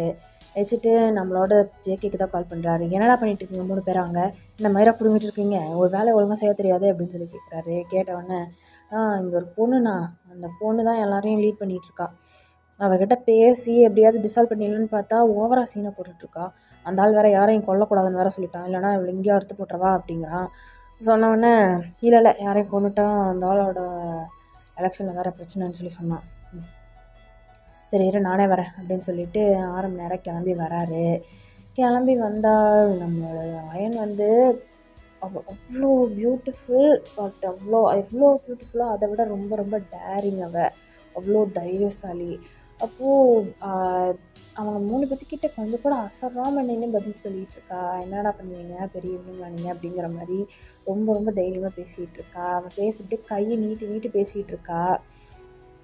அப்போ ஆரம் வந்து அங்கே வந்து ஒரு கன் ஷாட் பண்ணுறாரு. அவரோட கன் ஷாட்டை கேட்டவொடனே சுற்றி வந்து இந்த ஸ்மோக் ஃப்ளேர் இருக்கும் இல்லையா, ஸ்மோக் ஃப்ளேரை வந்து பற்ற வச்சு அவங்க ஆரமோட பாடி கார்ட்ஸ் எல்லோரும் வந்துட்டு அங்கே வந்து காட்டுறாங்க. ஃபுல்லாக ஸ்மோக்கால் வந்து மூடிடுது. இந்த பக்கம் ஒயன்னு நம்மளோட விமன் குக் 4 பேருமே வந்து ஷாக்கிங்காக திரும்பி பார்க்குறாங்க. திரும்பி பார்த்தா அந்த ஸ்மோக் ஃப்ளேரில் முக்கியமாக அந்த ஒவ்வொரு செக்ஷனுக்கும் ஒவ்வொரு லீடர்ஸ் இருப்பாங்க இல்லையா, அந்த ஸ்டூடெண்ட் லீடர்ஸ், அவங்கள மட்டும் ஒவ்வொரு கிளாஸுக்கும் அவங்க சொன்னால் கேட்பாங்க அப்படின்னு சொல்லி கெத்தான சீனியர்ஸ் இந்த மாதிரி இருப்பாங்க இல்லையா, அவங்கள மட்டும் கரெக்டாக ஆரமோட ஆளுங்களை வச்சு தூக்கிடுறாரு. யார் முக்கியமான ஆளுங்களோ அவங்கள மட்டும் தூக்குங்கடா அப்படின்னு சொல்லி தூக்கிடுறாரு. அந்த மற்ற ஸ்டூடெண்ட்ஸ் எல்லாம் மட்டும்தான் கீழே நின்றுட்டுருக்காங்க. அவங்கள பார்த்து ஒரு ஃப்ராக்ஷன் ஆஃப் செகண்ட் தான் ஆரம் வந்து வயனுக்கு பின்னாடி வந்து நின்றுட்டு வயனோட தொண்டையில் வந்து கன்னை வந்து வைக்கிறாரு. வச்ச உடனே வயன் அப்படியே ஒரு நிமிஷம் செம்ம ஷாக்காக, அவளுக்குமே கொஞ்சம் பயமாயிருச்சு, ஜர்க்காயிருச்சு. அப்படியே ஆரமை திரும்பி பார்க்குறா. ஆரம் வந்து அப்படியே வயனை திரும்பி பார்க்குறாரு. பார்த்த உடனே இவ்வளோ கெத்தாக அவர் இவ்வளோ நேரம் நின்று பேசிகிட்டு இருந்ததை வந்து பார்த்துருப்பாரு. வயனை பக்கத்தில் பார்க்குறது என்னமோ அவருக்கு வந்து ஒரு டிஃப்ரெண்ட்டான ஃபீலிங்காக இருக்குது. ஆரம் வயனவே வந்து குறுகுறுன்னு பார்க்குறாரு. பார்த்துட்டு அப்படியே எப்படி சொல்கிறதுனா ஒரு நிமிஷம் அப்படியே ஸ்டக் ஆகிடுது. அப்படியே ஒரு மாதிரி மெஸ்மரைஸ் ஆக்கி பார்க்குறாரு. வயனுமே வந்துட்டு ஆரம்பம் ஒரு மாதிரி எப்படி சொல்கிறதுனா அந்த இடத்துல ஒரு பாஸ் ஆகுது. 2 பேரையும் ரொம்ப அட்மையர் பண்ணி பார்க்குறாங்க. அதுக்கப்புறம் அங்கே வந்துட்டு ஒரு பெரிய கன் ஷூட் வந்து கேட்குது. அதாவது அந்த ஸ்மோக் ஃப்ளேரோட கன் ஷூட் தான். அது கேட்ட உடனே வந்துட்டு மறுபடியும் ரியாலிட்டிக்கு வந்துட்டு டியர் ஸ்டூடெண்ட்ஸ் அப்படின்னு சொல்லி கத்துனவுடனே எல்லோரும் திரும்பி ஆரமையும் வயனையும் பார்க்குறாங்க. ஆரம் வந்து வயனோட ஷோல்டரை இப்படி ஸ்ட்ராங்காக இப்படி கண்ட்ரோல் பண்ணுற மாதிரி பேக்கப் பண்ண மாதிரி தான், ஆனால் பின்னாடி வந்து இப்படி பிடிச்சிட்டு அவ்வளோ தொண்டைக்குழியில் வந்து கன்னை வச்சுட்டு சொல்கிறாரு, இப்போ நீங்கள் கலைஞ்சி போகலை, இந்த போராட்டத்தை கைவிடலை அப்படின்னா உங்களோட லீடரை கொண்டுருவேன், இதே இடத்துல கொண்டுட்டு போயிட்டே இருப்பேன். ஏன்னா எனக்கு இது 10 கேஸோட 11வது கேஸ். இந்த கேஸை எப்படி பார்த்துட்டு போகணுன்னு எனக்கு நல்லாவே தெரியும். நான் யாருன்னு இங்கே இருக்கிற எல்லாருக்கும் தெரியும்னு நினைக்கிறேன். உங்கள் லீடரை இழக்கிறதுக்கு உங்களுக்கு தைரியம் இருந்ததுன்னா எங்கேயே நில்லுங்க, இல்லை அப்படின்னா இங்கேருந்து கலைஞ்சி போங்க. இப்போ நான் 3 எண்ணுவேன், அதுக்குள்ளே எல்லோரும் கலைஞ்சி போகலை அப்படின்னா அப்படின்னு சொல்லிட்டு மேலே ஒரு கன் ஷூட் பண்ணுறாரு. இப்போ அண்ணா வந்துட்டு எல்லோரும் அங்கே இருக்கிறவங்க எல்லாருமே வந்துட்டு பார்த்துட்ருக்காங்க. இன்னும் யாரும் கலைஞ்சி போகாதீங்க அப்படிங்கிற மாதிரி வயன் சொல்கிறான். மறுபடியும் மேலே பார்த்து ஒரு கன் ஷூட் பண்ணுறாரு. 2 அப்படின்னு சொல்லி சொல்கிறாரு. சொன்னோன்னா வந்துட்டு எல்லாருமே கலைஞ்சி அங்கேருந்து போயிட்டாங்க. ஆனால் வந்து அவரோட ஃபேஸை லைட்டாக கவர் பண்ண மாதிரி ஒரு மாஸ்க் தான் போட்டிருக்காரு. பிகாஸ் அங்கே ஸ்டூடெண்ட்ஸ் எல்லோரும் இருக்காங்க இல்லையா, வீடியோ எடுத்தாங்க அப்படின்னா இவர் தான் பண்ணாங்க அப்படிங்கிறது தெரிஞ்சிடும். ரொம்ப ஓப்பன் ஏரில் இருக்குது எல்லாமே. அதனால அவரோட ஃபேஸை வந்து மறைச்ச மாதிரி ஒரு சின்ன ஃபுல்லாக மறைச்ச மாதிரி இல்லை, தூரத்துலேருந்து பார்த்தா தெரியாது, அந்த மாதிரி ஒரு மாஸ்க் வந்து போட்டிருக்காரு. அந்த மாஸ்க்கை இறக்கி விட்டுட்டு இவ்வளோதான், இதை பண்ணுறக்கு இவ்வளோ நேரமாடா அப்படின்னு சொல்லி கேட்குறாரு. அவங்க 3 பேர்த்தையும் பார்த்துட்டு அவங்க 3 பேரும் வந்துட்டு ஒருத்தர் திருன்னு பார்த்துக்குறாங்க. பார்த்ததுக்கப்புறம் வயனை பார்த்து அப்படின்னு சொல்லிட்டு அவரோட சீக்கில் வந்து டங்கை போக் பண்ணிவிட்டு ஒரு மாதிரி பார்த்து மேலேருந்து கீழே வரைக்கும் அப்படியே ஒரு மாதிரி பார்த்துட்டு சிரிச்சுட்டு ஸ்முக் பண்ணிவிட்டு அங்கேருந்து போகிறாரு. பின்னாடியே வந்து நம்ம விமன் குக்கும் வந்து போயிடுறாங்க. வயன் வந்து கிளார் விடுறா ஆரம்பை பார்த்து செம்மையாக முறைக்கிறா. ஏன்னா அவள் ரொம்பவே கஷ்டப்பட்டு இந்த போராட்டத்தை வந்து நடத்திட்டு இருந்திருப்பா. அவளோட ஸ்டூடெண்ட்ஸ் எல்லாருக்கிட்டையும் பேசி பயங்கரமாக வந்துட்டு இந்த போராட்டத்துக்கு பெர்மிஷன் எல்லாம் வாங்கி என்னென்னமோ பண்ணி அந்த போராட்டத்தை வந்து ஸ்டார்ட் பண்ணியிருப்பா. ஒரு நிமிஷத்தில் வந்து களைச்சி விட்டு போயிட்டானே அப்படின்னு சொல்லி ரொம்ப ரொம்ப கோபமாக நின்று ஆரம்பை பார்த்துட்ருக்கா. ஆரம்பம் கீழே இறங்கி போகிற வரைக்குமே வயனை வந்துட்டு ஒரு மாதிரி சிரிச்சுட்டே நக்கலாக ஒரு மாதிரி அட்மைரிங்காக தான் பார்த்துட்டே போகிறாரு. இவளோட திமிரு எனக்கு ரொம்பவே பிடிச்சிருக்கு, தைரியமும் ரொம்பவே பிடிச்சிருக்கு அப்படின்னு சொல்லி மனசில் நினச்சிக்கிறாரு. இவங்கெல்லாம் மறுபடியும் சேர்ந்து போராட்டம் பண்ண மாட்டாங்கன்னு என்ன நிச்சயம் அப்படின்னு சொல்லி கேட்குறாரு. அதுக்கு ஆரம்பிச்சிடுறாங்க. திருப்பி அவங்க எல்லாரையும் ஒன்று சேர்க்கணுன்னா அவங்களோட முக்கியமான ஸ்டூடெண்ட்ஸ் லீடர்ஸ் இருக்காங்க, அவங்க நினச்சாதான் முடியும். அவங்க எல்லாரையும் தூக்கியாச்சு. எலெக்ஷன் முடிகிற வரைக்கும் அவங்க நம்ம கஸ்டடியில் தான் இருப்பாங்க. எலெக்ஷன் முடிஞ்சதுக்கப்புறம் ஒவ்வொருத்தனையும் திருப்பி விட்டுருங்க. அப்போ தான் போராட்டம் திரும்பி சேராது. அந்த பொண்ணு வயன் அவன் மேலே ஒரு கண்ணு இருக்கட்டும் அப்படின்னு சொல்லி நம்ம ஜிமின் கிட்ட சொல்கிறாரு. சரிங்கிற மாதிரி ஜிமினும் ஹெட் நாட் பண்ணுறாரு. அப்புறமா நம்ம ஜேகே வந்து கேட்குறாரு, ஏன்னா அவனுக்கு ஒரு கண்ணு இருக்கிறது இருக்கட்டும், உனக்கு அவன் மேலே ஒரு கண்ணு இருக்க போலையே அப்படின்னு சொல்லி கேட்குறாரு. கேட்டவொடனே ஆரம் வந்து கொஸ்டினிங்காக திரும்பி பார்க்குறாரு. என்னடா பேசுகிற அப்படின்னு சொல்லி கேட்குறாரு. ஆமாம், அந்த பொண்ணு என்னமோ அப்படியே முழுங்குற மாதிரி பார்த்துட்டு இருந்த, நான் பார்த்தேன், நீ அந்த பொண்ணை பார்த்து சொல்லு விட்டதை அப்படின்னு சொல்லி ஜேகே சொல்கிறான். சொன்னவொன்னே வந்துட்டு எல்லோரும் சிரிக்கிறாங்க. டேய் நான் எப்படா சொல்லு விட்டேன், ஏதோ அந்த பொண்ணு பயங்கரமாக தைரியமாக உங்ககிட்டலாம் பேசிகிட்டு இருந்ததே, அதைத்தான் பார்த்தேன். நான் இது வரைக்கும் ஒரு பொண்ணு இவ்வளோ தைரியமாக பேசி பார்த்ததில்லப்பா. எவ்வளோ அவள் என் தம்பிங்க முன்னாடி இவ்வளோ தைரியமாக நின்று பேசுகிறாளேன்னு பார்த்தேன், வேற ஒன்றும் இல்லை அப்படின்னு சொல்லி சொல்கிறாரு. ஆமாம், நான் வரலன்னா அந்த பொண்ணை என்ன பண்ணியிருப்பீங்க அப்படிங்கிற மாதிரி ஜேகே சொல்கிறான். கேட்குறான். கேட்டதுக்கு ஜேகே சொல்கிறான், அறுத்து போட்டு போக வேண்டியதான், வேற என்ன பண்ணுறது, வேலையை முடிக்கணுமே அப்படின்னு சொல்லி ஜேகே சொல்கிறான். அதுக்கு ஆரம்பிச்சு சொல்கிறான், இந்த கோவம் தான்டா, உன்னை கோவத்தை கண்ட்ரோல் பண்ணிட்டுக்கிறதுக்காக யோகா கிளாஸ்க்கு போக சொன்னே, போனியா அப்படின்னு சொல்லி கேட்குறாரு. கேட்ட உடனே வந்துட்டு ஜிமின் வந்து பயங்கரமாக சிரிக்கிறாரு. நீ யோகா கிளாஸ்க்கு அனுப்பி வச்ச, அவன் என்ன பண்ணான் தெரியுமா அப்படின்னு சொல்லி ஜிமின் கேட்குறாரு. அப்படி என்னடா பண்ண அப்படின்னு சொல்லி கேட்குறாரு. கேட்டவொன்னே ஜேகேக்கு வந்து ஒரு மாதிரி ஷை ஆகுது, மூஞ்சி மூடிக்கிறான். என்னடா இவன் வெக்கமயிரெல்லாம் படுறான் அப்படின்னு சொல்லி கேட்குறாரு. கேட்டவொடனே ஜிமின் வந்து நீங்கள் யோகா கிளாஸ்க்கு அனுப்பி அவனுக்கு காம் பண்ண சொன்னால் அவன் என்ன பண்ணிட்டான் தெரியுமா, அந்த யோகா டீச்சரை கரெக்ட் பண்ணிட்டான். யோகா டீச்சரை கரெக்ட் பண்ணிட்டானா அப்படின்னு சொன்னோடனே ஜிமின் வந்து அப்படியே எல்லாரும் மேலே பாருங்க அப்படின்னு சொல்லி ஃப்ளாஷ்பேக்கை காட்டுறாரு. காட்டினா அவங்க எல்லோரும் ஆக்சுவலி வந்து காரில் போயிட்டுருக்காங்க. திரும்பி எங்கே போயிட்டுருக்காங்க அப்படின்னா நம்மளோட கெரோவோட கிராஜுவேஷனுக்காக தான் போயிட்டுருக்காங்க. அந்த காலேஜில் இருந்த திங்ஸ் எல்லாம் முடிச்சுட்டு அவங்களோட வேலையெல்லாம் முடிச்சுட்டு இப்போது கெரோவோட கிராஜுவேஷனுக்காக தான் போயிட்டுருக்காங்க. நம்மளோட சுகா வந்து கார் ஓட்டிகிட்ருக்காரு. மற்றவங்களாம் வந்து உட்காந்து வந்துட்டுருக்காங்க. அப்போ தான் இந்த விஷயத்தை பற்றியெல்லாம் பேசிட்டு போயிட்டுருக்காங்க. அப்போ ஜிமின் வந்து சொல்கிறாரு, ஆமாம் நீங்கள் அவனோட கோவத்தை குறைக்கணும் அப்படிங்கிறதுக்காக அவனை யோகா கிளாஸ்க்கு அனுப்புனீங்க. ஆனால் அவன் என்ன பண்ணான் தெரியுமா, யோகா டீச்சருக்கே பலான யோகாலாம் சொல்லி கொடுத்துட்ருக்கான் அப்படின்னு சொல்கிறான். சொன்ன உடனே வந்துட்டு ஷாக்கிங்காக திரும்பி ஜேகேயை பார்க்குறாரு. என்னத்துக்கு அனுப்புனா, என்ன வேலைடா பார்த்துட்ருக்குற நீ அப்படின்னு சொல்லி கேட்குறாரு. ஆமாண்ணா, நீங்கள் அவனை கவுன்சிலிங் அனுப்புனீங்க, போகிற போக்க பார்த்தா அந்த பொண்ணை தான் நம்ம வேறு எங்கேயாவது கவுன்சிலிங் அனுப்பணும் போல் இருக்குது அப்படிங்கிற மாதிரி ஜிம்மின்னு சொல்கிறான். ஜேகே வந்துட்டு ரொம்ப கோவப்படுறாரு, அடிக்கடி கொலை பண்ணுறாருன்னு சொல்லி வந்து ஜேகேவை வந்து யோகா கிளாஸ்க்கு அனுப்பியிருப்பாரு. பட் யோகா கிளாஸில் ஒரு நாள் என்ன நடந்திருக்கும் அப்படின்னா, அந்த கிளாஸில் வந்துட்டு ஒரு யங்கான யோகா டீச்சர், அவள் வந்து பார்க்குறக்கே ரொம்ப ஸ்லிம்மாக ஃபிட்டாக பயங்கர அழகாக இருக்கா. அப்போது நம்மளோட ஜேகேவும் வந்துட்டு சரி அண்ணா சொல்லிட்டானேன்னு வந்துட்டோம், இங்கே ரொம்ப அமைதியாக இருக்குடா, நல்லா படுத்தா சூப்பராக தூக்கம் வரும் அப்படின்னு சொல்லி ஜேகே சொல்கிறான். வாடா டேய் வாடா, எதுக்கு வந்தோமா அந்த வேலையை பார்ப்போம் அப்படின்னு சொல்லி ஜிம்மின் வந்து கூட்டிகிட்டு போகிறான். போனால் அந்த யோகா டீச்சரை பார்த்து 2 பேருமே வந்து வாயை பொழந்துட்டாங்க. பிகாஸ் அவள் ரொம்பவே அழகாக இருக்கா. பிகாஸ் அவள் கொஞ்சம் நார்த் இண்டியன், பட் பார்க்குறதுக்கு ரொம்பவே க்யூட்டாக குட்டியாக ஸ்லிம்மாக ஃபிட்டாக அழகாக இருக்கிறா. அவளை பார்த்தோன்னே ஜேகேக்கு வந்து இம்ப்ரெஸ் ஆகிடுது. நீங்கள் தான் ஜேகேவா அப்படின்னு சொல்லி கேட்குறா. ஆமாம் நான் தான் ஜேகே அப்படின்னு சொல்லிவிட்டு அவனும் சொல்கிறான். அப்போ பக்கத்தில் வந்து உட்காந்துட்டு நான் சொல்கிறத ஃபஸ்ட்டு பண்ணுங்க அப்படின்னு சொல்லி இந்த பிராணாயாமம் அந்த மாதிரி நார்மலான யோகாஸ் எல்லாம் வந்து சொல்லி கொடுத்துட்ருக்கா. ஜேகே சுத்தமாக அதை எதையுமே கவனிக்கல, அவளவே தான் பார்த்துட்ருக்கான். ஜிம்மின் அதை பார்த்து விழுந்து விழுந்து சிரிக்கிறான். ஐயோ என்ன பண்ண போகிறான்னு தெரியலையே அப்படின்னு சொல்லிட்டு. அதுக்கப்புறம் ஒன் ஃபைன் டே என்னாகும் அப்படின்னா, ஜிமின் வந்து யோகா அந்த கவுன்சிலிங் செஷனுக்கு வந்து கொஞ்சம் லேட்டாக வந்துருந்துருப்பார். ஜேகே முன்னாடியே வந்துருந்துருப்பார். அன்றைக்கி வந்து என்ன ஆகுது அப்படின்னா, ஜிமின் வெளியில் நின்றுட்டுருக்காரு. உள்ளேருந்து ஒரு மாதிரி வியர்டான சவுண்டெல்லாம் கேட்குது.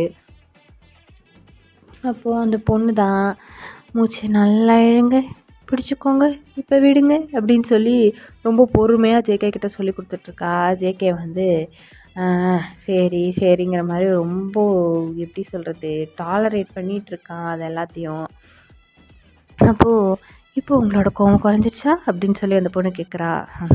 கோவம் வராது, என்கிட்ட வந்து கோவம் வருதான்னு கேட்டால் அப்போ தான் எனக்கு கோவம் வரும் அப்படிங்கிற மாதிரி ஜேகே சொல்கிறான். அப்போது அந்த பொண்ணு வந்துட்டு, இதுக்கெல்லாம் கோவப்பட்டா எப்படி, முதல்ல செஸ்ட்டில் கையை வைங்க அப்படின்னு சொல்லி சொல்கிறா. சொன்னவொன்னே அவளோட செஸ்ட்டுக்கிட்ட கையை கொண்டு போய் பாவம்னு அவனுக்கு அமுக்கிடுறாரு. அமுக்கினோடனே, என்ன பண்ணுறீங்க, நான் உங்களோட செஸ்ட்டில் உங்களோட கையை வச்சு அமுக்க சொன்னேன் அப்படின்னு சொன்னவொடனே, ஓ அப்படின்னு சொல்லிட்டு அவனோட செஸ்ட்டில் கையை வச்சிட்ருக்கான். இதை வந்துட்டு ஜிம்மின் நல்லாவே கேட்டிருப்பான். கேட்டுட்டு அதை தான் எல்லாருக்கிட்டையும் சொல்லிகிட்ருக்கான். டே ஜிம்னா வாயை மூடுறா அப்படின்னு சொல்லி ஜேகே சொல்கிறான். இது மட்டும் இல்லைனா இன்னொரு நாள் உள்ளேருந்து என்னென்ன சத்தம்லாம் கேட்டுச்சு தெரியுமா அப்படின்னு சொல்லிட்டு ஜிம்னா வந்து சொல்ல வரான். அதுக்குள்ளே ஜேகே வந்து ஜிம்னாவோட வாயை மூடிடுறான். மூடு இதுக்கு மேலே எதுவும் சொல்லாத அப்படின்னு சொல்லிட்டு இருக்கான். எல்லோரும் விழுந்து விழுந்து ஜேகே பார்த்து சிரிக்கிறாங்க. அப்போது கெரோ கிட்டேருந்து நம்மளோட ஆரம்புக்கு தான் வந்து ஃபோன் வருது. அப்போது ஃபோன் எடுத்துகிட்டு ஆரம் வந்து பேசுகிறாரு. குட்டி எங்கடா இருக்க அப்படின்னு சொல்லி கேட்குறாரு. நான் கிராஜுவேஷன் ஹால் பக்கத்தில் தானே நின்று வெயிட் பண்ணிகிட்டு இருக்கேன், எப்போ வருவீங்க அப்படின்னு சொல்லி கேட்குறா. அதுக்கு ஆரம் வந்து பக்கத்தில் வந்துட்டோம்டா குட்டி, வந்துடுறோம் அப்படின்னு சொல்லி சொல்கிறாரு. பிகாஸ் கெரோ வந்து எல்லாரை விட ரொம்ப ரொம்ப யங்கஸ்ட். இப்போ தான் 19லேருந்து 20 ஆக போகுது. எல்லாரை விட ரொம்ப குட்டியாக இருப்பா. அதனால எல்லோரும் குட்டின்னே கூப்பிட்டு பழகிட்டாங்க. இப்போ ஆரம் வந்து சொல்கிறாரு, பக்கத்தில் வந்துட்டோம்டா குட்டி, நான் இன்னும் கொஞ்சம் தூரம் தான், வந்ததுக்கப்புறம் நான் உனக்கு ஃபோன் பண்ணுறேன், நீ அங்கேயே வெயிட் பண்ணு அப்படி சொல்லிட்டு ஃபோன் வைக்கிறாரு. குட்டி அப்போவே குட்டியாக இருந்தது, இப்போயாவது வளர்ந்துருக்குமா அப்படின்னு சொல்லி ஜேகே கேட்குறாரு. போய் பார்ப்போம், நானே பார்த்து ரொம்ப நாள் ஆச்சுடா அப்படின்னு சொல்லி ஆரம் வந்து சொல்கிறாரு. அப்போ ஷுகா வந்துட்டு ஒரு மாதிரி நம்மட்டு சிரிக்கிறாரு. அவன் எங்கே வளர்ந்துருக்க போகிறா, இன்னும் குட்டியாகவே தான் இருப்பா அப்படின்னு சொல்லி மனசில் நினச்சிட்டு அவரும் ஒரு ஃப்ளாஷ்பேக்கை நினச்சி பார்க்குறாரு. அவருக்கு அப்படியே ஷையாவது இந்த ஃப்ளாஷ்பேக்கை நினச்சி பார்த்தாலே. ஸோ ஃப்ளாஷ்பேக்கில் ஒன் ஃபைன் டே நம்மளோட கெரோக்கு வந்து ஏஜ் 17 தான் இருக்கும். ஷுகாவும் ஜிம்மினும் மட்டும்தான் அன்றைக்கி வந்து வீட்டுக்கு வந்து இருந்திருப்பாங்க. மற்றவங்க எல்லாருமே ஏதோ ஒர்க்குன்னு சொல்லிட்டு வெளியிலே வந்து தங்கி இருந்திருப்பாங்க. அப்போ வந்து கெரோ இங்கே இருக்கிற ஸ்கூலில் தான் வந்து படிச்சுட்டு இருந்தா. அப்போ வந்து காலேஜுக்காக இப்போ படிக்கிற காலேஜில் தாய்லாண்டை விட்டு கொஞ்சம் தூரம், அங்கே தான் வந்து கெரோ இப்போ படிக்க வச்சுட்ருக்காங்க. பட் அப்போது வந்து எல்லார் கூடயும் தான் கெரோ இருந்தா. ஸோ என்ன ஆகுது அப்படின்னா, ஃபுல் ரெயின், அந்த சிட்டி ஃபுல்லாக பயங்கர ரெயினாக இருக்குது. கடலுமே வந்து பயங்கரமாக சீற்றமாக இருக்குது. பயங்கரமாக அலை எல்லாம் ஃபாஸ்ட்டாக வருது. அப்போது கெரோ என்ன பண்ணுறா அப்படின்னா, கிச்சனில் வந்து சும்மா உலாத்திட்டுருக்கா. ஆம்லேட் போட்டு சாப்பிட்டுட்டு அந்த பக்கம் இந்த பக்கம் உலாத்திட்டுருக்கா. உலாத்திட்டுருக்கும்போது அவள் காலில் ஏதோ டிங்குன்னு ஒரு தட்டுப்படுது. அதை வந்துட்டு எடுத்து பார்த்தா வந்து சரக்கு. அவங்க அண்ணங்களோ இல்லை ஜிமினாவோ ஜங்குக்கோ யாரோ குடிச்சிட்டு வச்சுருக்கிறது பாதி பாட்டிலுக்கு மேலே இருக்குது. அதை பார்த்தவொடனே இதோட டேஸ்ட் எப்படி இருக்கும் அப்படின்னு சொல்லிட்டு யோசிச்சுட்டு, இவங்க எல்லோரும் சேர்ந்து குடிக்கிறத நான் பார்த்துருக்கேன், மேபி நல்லா தான் இருக்கும்னு நினைக்கிறேன் அப்படின்னு சொல்லிட்டு எடுத்து ஒரு ஹாஃப் பாட்டிலாக இருக்கிறத வந்து கால்வாசி ஆகிற அளவுக்கு குடிச்சிட்றா. குடிச்சு முடிச்சுட்டு நல்லாவே இல்லை, கசக்குது, எப்படி தான் குடிக்கிறாங்களோ அப்படின்னு சொல்லிட்டு வச்சிட்றா. வச்சதுக்கப்புறம் கொஞ்ச நேரத்தில் அவளுக்கு ஒரு மாதிரி ஆகுது. என்னென்னமோ யோசிச்சுட்டு ஒரு மாதிரி உலாத்திட்டு உட்காந்துட்ருக்கா. அப்போது கொஞ்ச நேரத்தில் நம்மளோட ஜிமினாவும் ஷுகாவும் வந்துட்டு உள்ளே வராங்க. ஷுகாவும் ஜிமினாவும் ஃபுல்லாக வெட்டாக வராங்க. ஷுகா வந்துட்டு ஒரு ஒயிட் கலர் ஷர்ட் போட்டிருக்காரு. அவரோட ட்ரெஸ்ஸோட உடம்போட அவரோட ட்ரெஸ் வந்து பயங்கரமாக ஒட்டி இருக்குது. வெட் ஹேரு, பார்க்குறக்கே ஒரு மாதிரி அந்த மனுஷன் ரொம்ப ஹாட்டாக இருக்கார். அப்போது வெளியிலேருந்து வந்து டோரை நாக் பண்ணுறாரு. கெரோ கெரோ அப்படின்னு சொல்லி டோரை நாக் பண்ணுறாரு. கெரோவும் வந்து ஒரு மினி ஸ்கர்ட் போட்டிருக்கா, மேலே வந்து ஒரு ஸ்லீவ்லெஸ் டாப் போட்டிருக்கா. அதோட பிகாஸ் யாருமே வரமாட்டாங்கன்னு சொல்லி தெரியும் அவளுக்கு, வந்து சுகாவும் ஜிம்னாவும் வருவாங்கன்னு தெரியாது, யாருமே இன்றைக்கி வரமாட்டாங்கன்னு சொல்லி தெரியும். ஸோ அந்த மாதிரி ஒரு ஃப்ரீயான ட்ரெஸ் தான் வந்து போட்டிருக்கா. போட்டுட்டு போய் டோரை ஓப்பன் பண்ணுறா. டோரை ஓப்பன் பண்ணால் சுகா வந்து பயங்கர வெயிட்டாக அப்படி வந்து நின்றுட்டுருக்காரு. ஜிம்னா வந்து ஒரு நிமிஷம் கெரோவை பார்த்துட்டு அப்படியே திரும்பிடுறான். என்னடா இவ இப்படி வந்து நிற்கிறா, ஏன் கெரோ குளிச்சுட்டு நீ ட்ரெஸ்ஸே போடலையா அப்படின்னு சொல்லி கேட்குறான். கேட்டவொடனே ஏய் அவ்வளோதான் உனக்கு அப்படின்னு சொல்லி கெரோ வந்துட்டு ஒரு மாதிரி போதையில் சொல்கிறா. அப்போது ஜிமினா, உனக்கு வீட்டில் வேலை இல்லை, உன்னோட கேர்ள் ஃப்ரெண்ட்ஸ் எல்லாம் அவங்கள தேட போகிறாங்க, எனக்கு எதுடி கேர்ள் ஃப்ரெண்டு அப்படிங்கிறாங்க. புதுசாக யாரையாவது போய் புடிடா போடா அப்படின்னு சொல்லி கெரோ வந்து சொல்கிறா. சொன்னோடனே நீ நடத்து என்னை எதுக்கு இப்போ அனுப்புகிறேன்னு எனக்கு தெரியாதா அப்படிங்கிற மாதிரி ஜிமினா வந்து சிரிச்சிட்டே கீழே போயிடுறான். பிகாஸ் அவங்க கெரோக்கும் சுகாக்கும் நடுவில் ஏதோ ஒன்று ஓடுதுன்னு சொல்லி ஜிமினாக்கும் தெரியும். ஸோ அவன் வந்துட்டு சிரிச்சிட்டே அங்கேருந்து போயிடுறான். கெரோ தான் ஒரு மாதிரி பாதி போதையில் பாதி ஸ்டேபிளாக அப்படியே ஒரு மாதிரி அந்த ஸ்டோர் மேலே சாஞ்சு நின்றுட்டே சுகா வந்து பார்க்குறா. ரொம்ப செட்யூசிங்காக அப்படியே மேலேருந்து கீழே வரைக்கும் பார்க்குறா. சுகா வந்துட்டு பதிலுக்கு அப்படியே கெரோவை வந்து பார்க்குறாரு. என்னாடி என்ன ட்ரெஸ் இது அப்படின்னு சொல்லி கேட்குறாரு. என்ன ட்ரெஸ்னால் புரியலையே, எனக்கு பிடிச்சிருக்கு நான் போட்டிருக்கேன், எனக்கு பிடிச்சிருந்தா இது கூட போடாமல் கூட இருப்பேன் அப்படின்னு சொல்லி ஒரு மாதிரி ஆடிட்டே சொல்கிறா. அதுக்கு வந்து சுகா என்னது போடாமல் இருப்பியா, தள்ளுடி ஏம்மா நான் உன்ட்ட எதுவுமே கேட்கல அப்படிங்கிற மாதிரி அவளை ஒரு ஓரமாக ஒதுக்கி விட்டு உள்ளே போகிறாரு. அவர் பின்னாடியே வந்து கெரோ போகிறா. போயிட்டு மாமா அப்படின்னு சொல்லி கூப்பிட்றா. மாமாவா அப்படின்னு சொல்லி திரும்பி பார்க்குறாரு. சுகா மாமா அப்படின்னு சொல்லி கூப்பிட்டோன்னே இங்கே பாரு உன் பேச்சே சரியில்லை, முதல்ல இங்கேருந்து வெளில போ அப்படின்னு சொல்லி சொல்கிறாரு. நீ தான் என் ரூமுக்குள்ளே வந்திருக்க பேசிட்டு அப்படின்னு சொல்லி சொல்கிறாங்க. எஸ், சுகா வந்துட்டு கெரோ ஒரு மாதிரி பார்த்ததுனால எப்படி சொல்கிறது, அவ்வளோ ஷார்ட் ஸ்கர்ட்டு ஒரு மாதிரி, அவருமே வந்து வெட்டாக ஒரு மாதிரி தான் வந்திருப்பார். பார்த்ததுனால அவர் என்ன பண்ணுறாருன்னே புரியாமல் அப்படியே கெரோக்கிட்ட பேசிவிட்டு அவளோட ரூமுக்கு வந்திருப்பார். கெரோ வந்து இப்படியே பேசிட்டே நீ தான் என் ரூமுக்கு வந்துட்ட, என்ன வெளியில் போக சொல்கிற, நான் எங்கே போட்டோம் அப்படின்னு சொல்லி ஆடிட்டே வந்து கேட்குறா. அப்போது கெரோ வந்து அப்படியே மெதுவாக சுகா கிட்ட போகிறா. போயிட்டு கேட்குறா, மாமா ஏன் என்னை பார்த்து விலகி போகிற, எனக்கு உன்னை எவ்வளோ பிடிக்கும்னு உனக்கு தெரியாதா அப்படின்னு சொல்லி கேட்குறா. முதல்ல மாமான்னு கூப்பிட்றது நிறுத்தி இந்த மாதிரி கொலையிறதை நிறுத்து, தள்ளி இல்லை அப்படின்னு சொல்லி சிவா வந்து சொல்கிறாரு.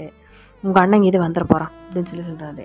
எங்கள் அண்ணன் இன்றைக்கி நைட்டு ஃபுல்லாக வராது, எனக்கு நல்லா தெரியுமே அப்படின்னு சொல்லி கெரோ வந்து சொல்கிறா. அதுக்கு என்ன பண்ண போகிற அப்படின்னு சொல்லி சுகா வந்து கேட்குறாரு.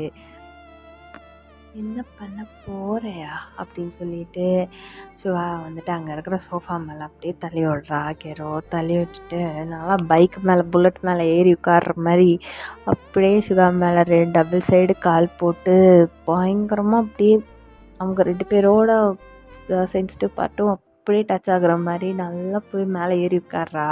உட்காந்தவொடனே சுகா வந்துட்டு ஒரு நிமிஷம் அப்படியே ஹெட்டை பின்னாடி போட்டு இப்படி பண்ணிவிட்டு அப்படியே நிமிந்து கெரோட ஃபேஸை பார்க்குறாரு. வேணாண்டி எந்திரி, நீ உட்காந்துருக்கிற இடத்த பற்றி உனக்கு தெரியாது, டேஞ்சர் அப்படிங்கிறாரு. சொன்னோன்னே எனக்கு நல்லாவே தெரியும் அப்படின்னு சொல்லிட்டு ஒரு மாதிரி நல்லா கம்ஃபர்டபுளாக மேலே ஏறி உட்கார்றா. வந்தோடனே சுகா வந்து இப்போ நீ எந்திரிக்கலன்னு வச்சுக்கோ என்ன ஆகும்னு எனக்கு தெரியாது அப்படிங்கிறாரு. என்ன ஆகும்? ஆமாம், நீ ஒரு வேளை உனக்கு ஏதாவது பிரச்சனை இருக்கா இந்த இடத்துல, அதனால தான் என்னை பார்த்து விலகி போறியா அப்படின்னு சொல்லிட்டு சுகாரோட லோவர் அப்டமனில் கையை வச்சுட்டு கேட்குறா. கேட்டவொன்னே சுகாக்கு செம்ம கோவம் வந்துடுது. அப்படியே அவளை பிடிச்சி பயங்கரமாக கிஸ் பண்ணுறாரு. ஓ எனக்கு பிரச்சனை இருக்கான்னு தெரியணுமா அப்படின்னு சொல்லிட்டு பயங்கரமாக வந்து அப்படி கிஸ் பண்ணுறாரு. கிஸ் பண்ணிகிட்டே அவளை வந்துட்டு பார்க்குறாரு. பார்த்தா, "ஏய் நீ என்ன ட்ரிகர் பண்ணிகிட்ருக்கடி" அப்படின்னா. ஆமாம், அதுவே உனக்கு தெரியலையா? ஓச்சோ என் பூனைக்குட்டி அப்படின்னு சொல்லிட்டு அவளோட காது போய் கடிக்கிறா. நீ பறிக்கிறோம் முதல்ல எந்திரி அப்படிங்கிறா. எந்திரிக்க முடியாது, இப்படி தான் உட்காருவேன் அப்படின்னு சொல்லி மறுபடியும் அட்ஜஸ்ட் பண்ணி உட்கார்றா. இப்படி நகர்ந்துட்டே இருந்தேன்னு வச்சுக்கோயேன், ஏதாவது பண்ணுற போகிறேன் அப்படிங்கிறாரு. என்ன பண்ணுவேன், ஏதாவது பண்ணணும்னு தான் நான் நகர்ந்துக்கிட்டே இருக்கேன் அப்படின்னு சொல்லிட்டு மறுபடியும் மூவ் பண்ணுறா. சுகாவுக்கு செம்மையாக டெம்ட் ஆகிடுது, செம்மையாக டென்ஷன் ஆயிடுது. அப்படியே அவளை தூக்கிட்டு போய் அங்கே இருக்கிற ட்ரெஸ்ஸிங் டேபிள் மேலே அப்படியே உட்கார வைக்கிறாரு. அது மேலே இருக்க லிப்ஸ்டிக்கு, அவளோட மேக்கப் திங்ஸ் எல்லாத்தையும் ஒரு கையில் தட்டி விட்டுட்டு அவளை தூக்கி அங்கே இருக்கிற ட்ரெஸ்ஸிங் டேபிளில் உட்கார வைக்கிறாரு. வித்தவுட் பிரேக்கிங் தேர் பொசிஷன் அப்படியே தான் இருக்காங்க சுகாவோட லேப் மேலே. அப்படியே அந்த இடத்த வந்துட்டு ஹோல்ட் பண்ண மாதிரி தான் வந்து கெரோவை பிடிச்சிருக்காரு. அப்படியே அவளை பிடிச்சிட்டு அவளோட ஷர்ட் எல்லாத்தையும் வந்து ரிமூவ் பண்ணுறாரு. சுகாவோட ஷர்ட்டை வந்து கெரோ ரிமூவ் பண்ணுறா. 2 பேரும் வந்துட்டு கிஸ் பண்ணிகிட்டே ஃபாஸ்ட்டாக இதை பண்ணுறாங்க. சுகா வந்துட்டு கெரோவோட நெக்கை, பேக் ஆஃப் த நெக்கை பிடிச்சிட்டு பயங்கரமாக அவளோட லிப்பில் வந்து கிஸ் பண்ணிகிட்டு அவளோட ஜாலைன், காலர் போனை எல்லா இடத்துலையும் கிஸ் பண்ணுறாரு. அவள் ஏற்கனவே ஸ்லீவ்லெஸ் டாப் தான் போட்டிருப்பா, அதையும் கழட்டிட்டாரு. வெறும் பிரேசஸ், கீழே ஒரு மினி ஸ்கர்ட் அவ்வளோதான் போட்டிருக்கா. சுகா வந்துட்டு மேலே வந்து ஷர்ட்லெஸ்ஸாக இருக்கார். கெரோ வந்து அப்படியே டைட்டாக சுகாவோட ஷோல்டர்ஸை வந்து பிடிச்சிக்கிறா. பிடிச்சோன்னா அப்படின்னு சொல்லி ஒரு பிரெத் வந்து பண்ணுறா. அப்போது சுகா வந்து ஒன் செகண்ட் நிறுத்திட்டு, நீ ஸ்கூல் தாண்டி படிக்கிற, ஏன்டி இப்படி பண்ணுற, எதுக்கிட்டே நான் இப்படி டெம்ட் ஆக்கிட்டே இருக்க, உனக்கு என்ன தாண்டி வேணும் அப்படின்னு சொல்லி கேட்குறாரு. எனக்கு நீ தான் வேணும், எனக்கு நீ உனக்கு நான் ஆனதுக்கப்புறம் இது பண்ணுறதுல என்ன இருக்குது அப்படின்னு சொல்லன்னா, உனக்கு இது 18 வயசு கூட ஆல்ரெடி அப்படின்னு சொல்லி சொல்கிறாரு. ஐ லவ் யூ மாமா, நான் உன்னை நம்புகிறேன், நீ எப்போவுமே என் கூடவே இருப்பேன், ஆனால் ஏதாவது சொன்னால் பார்த்துக்கலாம், I love you and I need you அப்படின்னு சொல்லி சொல்கிறா. சொன்னோன்னே வந்துட்டு சுகா அப்படியே அவளோட ஜாவை வந்து டைட்டாக பிடிச்சிட்டு பயங்கர ஹார்ஷாக கிஸ் பண்ணுறாரு. நீ அடங்க மாட்ட அப்படின்னு சொல்லிட்டு அவளோட ஸ்கர்ட்டை வந்துட்டு அப்படியே ட்ராப் பண்ணுறாரு. ட்ராப் பண்ணோன்னு கீரை வந்து அப்படின்னு சொல்லி ஒரு மாதிரி சுகாவை வந்து பார்க்குறா. என்ன நீ தானே சொன்ன அப்படின்னு சொல்லி கேட்குறாரு. நான் சொன்னேன், எனக்கு போதும், இறக்கி விடு அப்படின்னு சொல்லி சொல்கிறா. இறக்கி விடுறதா, எனக்கு ஃபுல்லாக ஏற்றி விட்டுட்டு உன்னை இறக்கி விடவா சொல்கிற அப்படின்னு சொல்லிட்டு மறுபடியும் பிடிச்சி ஹக் பண்ணுறாரு. அப்போ தான் வந்துட்டு கெரோக்கு லைட்டாக கொஞ்சம் போதை தெளியுது. அவங்களோட சுகா வந்துட்டு அவகிட்ட ரொம்ப இப்போ க்ளோஸாக இருக்கிறதுனால அவருக்கு எவ்வளோ ஹார்டாக இருக்குது அப்படிங்கிறது அவளுக்கு இப்போ தான் ஃபீலே ஆகுது. அப்படியே சுகாவை வந்துட்டு ஷாக்கிங்காக பார்க்குறா. என்னடி ஷாக் ஆகிற, இப்படி ஆகிறதுக்கு காரணமே நீ தான் அப்படின்னு சொல்லி மறுபடியும் நல்லா பிடிச்சி ஹக் பண்ணிக்கிறாரு. இப்போது அவளுக்குமே பாட்டமில் எதுவும் இல்லைங்கிறதுனால நல்லா ஃபீல் ஆகுது சுகாவோடது. அப்போ வந்துட்டு என்னது இது அப்படின்னு சொல்லி கேட்குறா. இப்போ பாரு இப்படி சொல்லிட்டு ஃபுல்லாக அவளை வந்து அண்ட்ரெஸ் பண்ணிடுறாரு. அவருமே வந்து ஃபுல்லாக அண்ட்ரெஸ்ட் ஆகிக்கிறாரு. அண்ட்ரெஸ் ஆகிட்டு அப்படியே கீரோட உடம்பு ஃபுல்லாக கிஸ் பண்ணுறாரு. அவரோட செஸ்ட்டை போட்டு பயங்கரமாக ப்ரெஸ் பண்ணுறாரு. அப்படின்னு சொல்லிட்டு பயங்கரமாக போட்டு அவளோட செஸ்ட்டை வந்து டைட்டாக ஹோல்ட் பண்ணுறாரு. கீரை வந்து மாமா வலிக்குது வலிக்குது வலிக்குது வலிக்குது அப்படின்னு சொல்லி கத்துறா.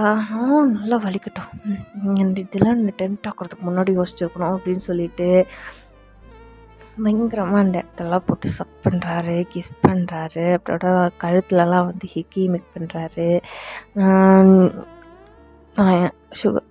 கெரோ வந்து அப்படியே சுகாவோட பேக் ஹெட்டை பிடிச்சிட்டு பயங்கரமாக அதெல்லாம் வந்து ஃபீல் பண்ணுறா. கண்ணை மூடி அவளை ஹாஃப் ஐஸில் வந்து பயங்கரமாக அதெல்லாம் ஃபீல் பண்ணிகிட்ருக்கா. வெளியில் வந்து மழை அப்படியே அடித்து ஊற்றிட்டுருக்கு, பயங்கரமாக குளிருது வேறு அவளுக்கு. இன்னும் நல்லா சுகா வந்து டைட்டாக ஹக் பண்ணிக்கிறா. இப்போ சுகா அப்படியே கெரோவோட ஹக்கை பிரேக் பண்ணிவிட்டு மெதுவாக அடுத்த ப்ராசஸ்க்கான இதில் வந்துட்டு இறங்குறாரு. அப்படியே கெரோவை பார்த்துட்டு அவளோட லெக்ஸை வந்துட்டு வைப் பண்ணிவிட்டு அவளோட லெக்ஸுக்கு நடுவில் வராரு. அப்போது கதவை நாக் பண்ணுற சத்தம் கேட்குது. அப்போது கெரோ வந்துட்டு நான் மைனர் அப்படின்னு சொல்கிறா. நீ மைனர்னு உனக்கு இப்போ தான் தெரியுதாடி அப்படின்னு சொல்லி அவனோட ஜாவை அப்படியே பிடிக்கிறாரு. பிடிக்கும்போது அந்த கதவை நாக் பண்ணுற சவுண்ட் வந்து நல்லா ஹெவியாகவே கேட்குது. அப்போது யார் அப்படின்னு சொல்லி சிவா வந்து கேட்குறான். அண்ணா நான் தான் ஜிம்மினா அப்படின்னு சொல்லி சொல்கிறான். ஜிம்னா என்னடா உனக்கு பிரச்சனை இப்போது அப்படின்னு சொல்லி கேட்குறாரு. மற்றவங்க ஆரம்பண்ணா இவங்கெல்லாம் வந்துட்டு உங்களை கேட்டாங்க, இங்கே தான் வந்துட்டுருக்காங்க அப்படின்னு சொல்லி ஜிம்னா சொல்கிறான். அப்படின்னு சொல்லிட்டு அவர் வந்துட்டு கெரோவை பிடிச்சி அப்படின்னு சொல்லி நல்லா கிஸ் பண்ணுறாரு. கெரோவும் வந்துட்டு மாமா அம்மா வேண்டாம், அண்ணா வந்துடுவான் அப்படின்னு சொல்லிகிட்ருக்கா. சொல்லிகிட்டு இருக்கும்போது அப்படின்னு சொல்லிட்டு மனசே இல்லாமல் அவரோட லிப்ஸை வந்துட்டு விட்டுட்டு அவளையும் வந்துட்டு கீழே இறக்கி விடுறாரு. விட்டுட்டு அவரோட ஷர்ட் எடுத்துகிட்டு நடக்கிறாரு. கெரோ வந்துட்டு அவள் கீழே இருக்கிற எல்லா ட்ரெஸ்ஸையும் பொறுக்கிட்டு குடுகுடுன்னு உள்ளே ஓடி போயிட்டு இருந்தோடனே என்னடா எல்லோரும் எனக்கு வரமாட்டாங்க தானே சொல்லிட்டு இருந்தாங்க அப்படின்னு சொல்லி சுகா வந்து கேட்குறான். கேட்டோன்னே இல்லைண்ணா நல்லாவுக்கு முடிஞ்சுது, எல்லோரும் வந்துட்டாங்க அப்படின்னு சொல்லி சொல்கிறான். சொன்னவொன்னே வந்துட்டு ஒன்றுமே தெரியாத மாதிரி கெரோ போய் உள்ளே உட்காந்துட்டா. அப்போ கொஞ்ச நேரம் கழித்து ஆரம்பம் எல்லோரும் வந்து பார்க்குறாங்க. வந்து பார்த்தா சுகா வந்துட்டு கெரோக்கு சாண்ட்விச் செஞ்சு கொடுத்துட்ருக்காரு. கெரோ வந்துட்டு அமைதியாக நல்ல புள்ள மாதிரி உட்காந்து சாப்பிட்டுட்ருக்கா. அதோட அந்த ஃப்ளாஷ்பேக் வந்து எண்ட் ஆகுது. இப்போ ப்ரெசண்ட்டில் நம்மளோட சுகா, ஆரம், அப்புறம் ஜிமின், ஜேஹோப் இப்போ வரமாட்டார். ஜிமின், அப்புறம் ஜேகே அவங்க எல்லோரும் சேர்ந்து நம்மளோட கெரோட கிராஜுவேஷன் ஃபங்க்ஷனுக்கு தான் போயிட்டுருக்காங்க. அங்கே போனால் கெரோ வந்துட்டு ஒரு மாதிரி சேடாக நின்றுட்டுருக்கா. ஏன்னா அங்கே இருக்கிற எல்லா ஸ்டூடெண்ட்ஸ்க்குமே வந்து பேரண்ட்ஸ் வந்திருக்காங்க. அவள் சைடு மட்டும் இன்னும் யாருமே வரல. ஸோ அப்படியே சைலண்ட்டாக நின்றுட்டு இருக்கா.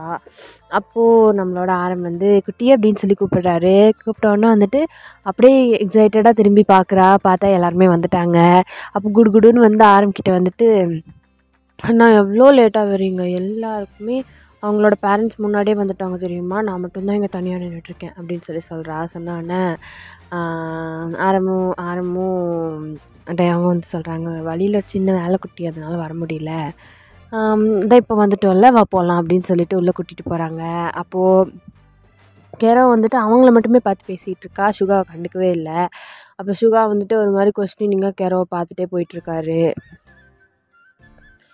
அப்புறம் கெரோக்கு வந்து கிராஜுவேஷன் நல்லா நடக்குது. ஆரம் வந்து ரொம்பவே ஹாப்பியாக ப்ரௌடாக வந்துட்டு ஸ்மைல் பண்ணிட்டே கிளாப் பண்ணிகிட்ருக்காரு கெரோ டிகிரி வாங்குறத பார்த்துட்டு. அப்போ ஜேகே சொல்கிறான், நம்ம குட்டி பாருங்களா படித்து முடிச்சு டிகிரியே வாங்கிடுச்சு, நேற்று தான் ஸ்கூலுக்கு போயிட்டு இருந்தது ரெட்டை ஜடை போட்டு, அதுக்குள்ளே படித்து முடிச்சு டிகிரியெல்லாம் கையில் வாங்கிடுச்சு அப்படின்னு சொல்லி சொல்கிறான். ஆமாடா குட்டி கொஞ்சம் வளர்ந்துருச்சு அப்படின்னு சொல்லி ஆரம் வந்து சொல்கிறான். இப்போ டைம் ஸ்கிப்ஸ் கெரோவையும் கூப்பிட்டுட்டு எல்லோரும் வந்து வீட்டுக்கு வந்துடுறாங்க. அப்போது வீட்டில் வந்துட்டு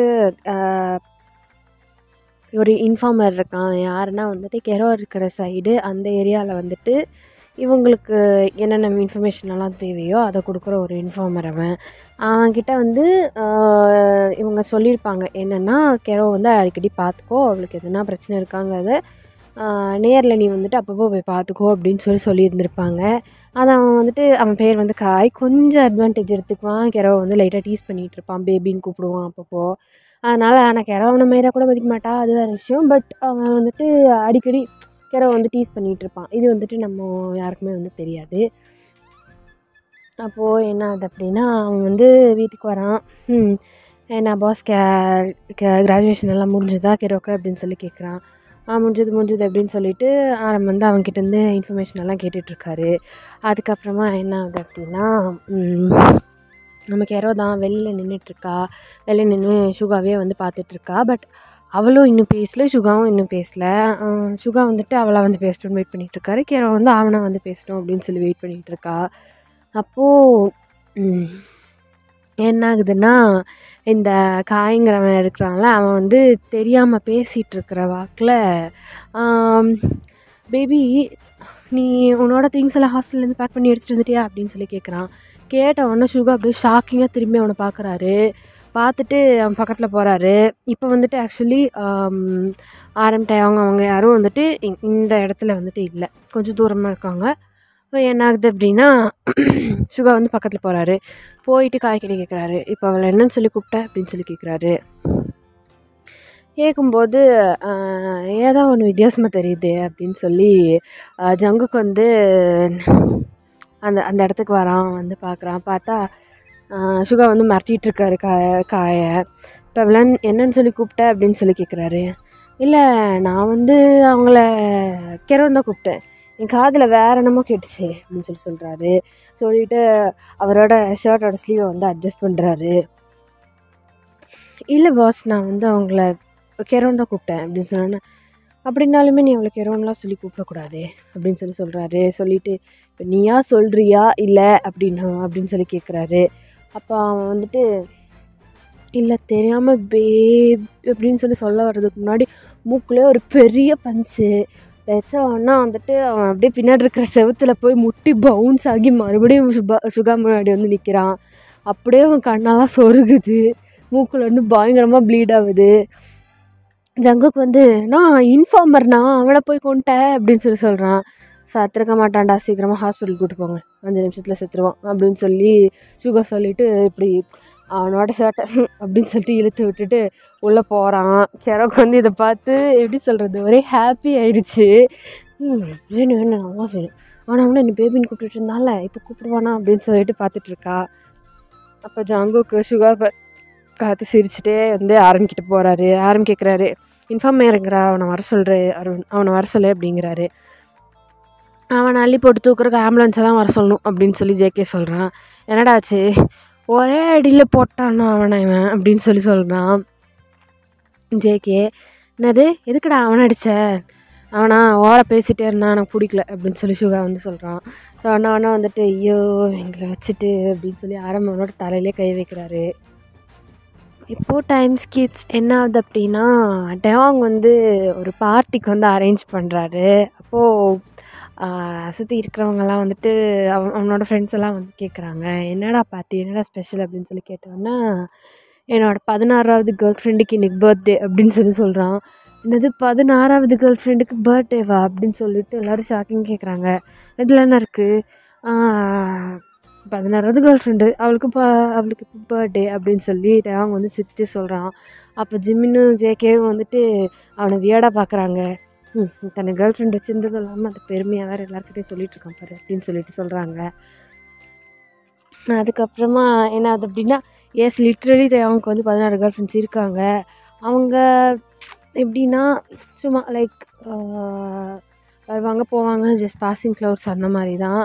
ஆனால் தேவங்க வந்து ஒரு மிகப்பெரிய ப்ளே பாய், பொண்ணுங்களுக்காக நல்லாவே செலவு பண்ணுவார், கேட்கறதெல்லாம் வாங்கி தருவார், பட் கல்யாணம் மட்டும் பண்ணிக்க மாட்டார். அந்த மாதிரி ஒரு கேரக்டர் தான் டயவங்க வந்து.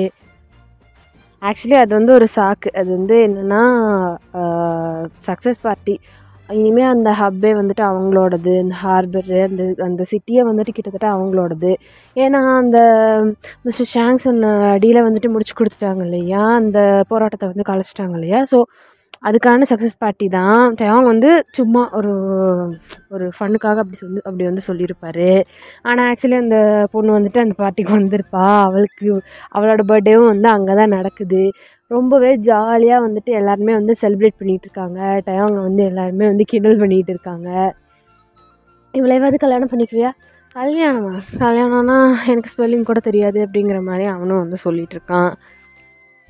ஸோ வந்து அவங்களோட பாய்ஸ் எல்லாரையும் கூப்பிட்டு வச்சு பேச ஆரம்பிக்கிறாரு. என்ன சொல்கிறாரு அப்படின்னா, இவ்வளோ நாள் பதுக்கி வச்சது அத்தனையும் இந்த ஒரு வாரத்தில் மொத்தமாக வந்து ஷிப் பண்ண போகிறோம், அத்தனையும் மாற்றி காசாக்க போகிறோம்.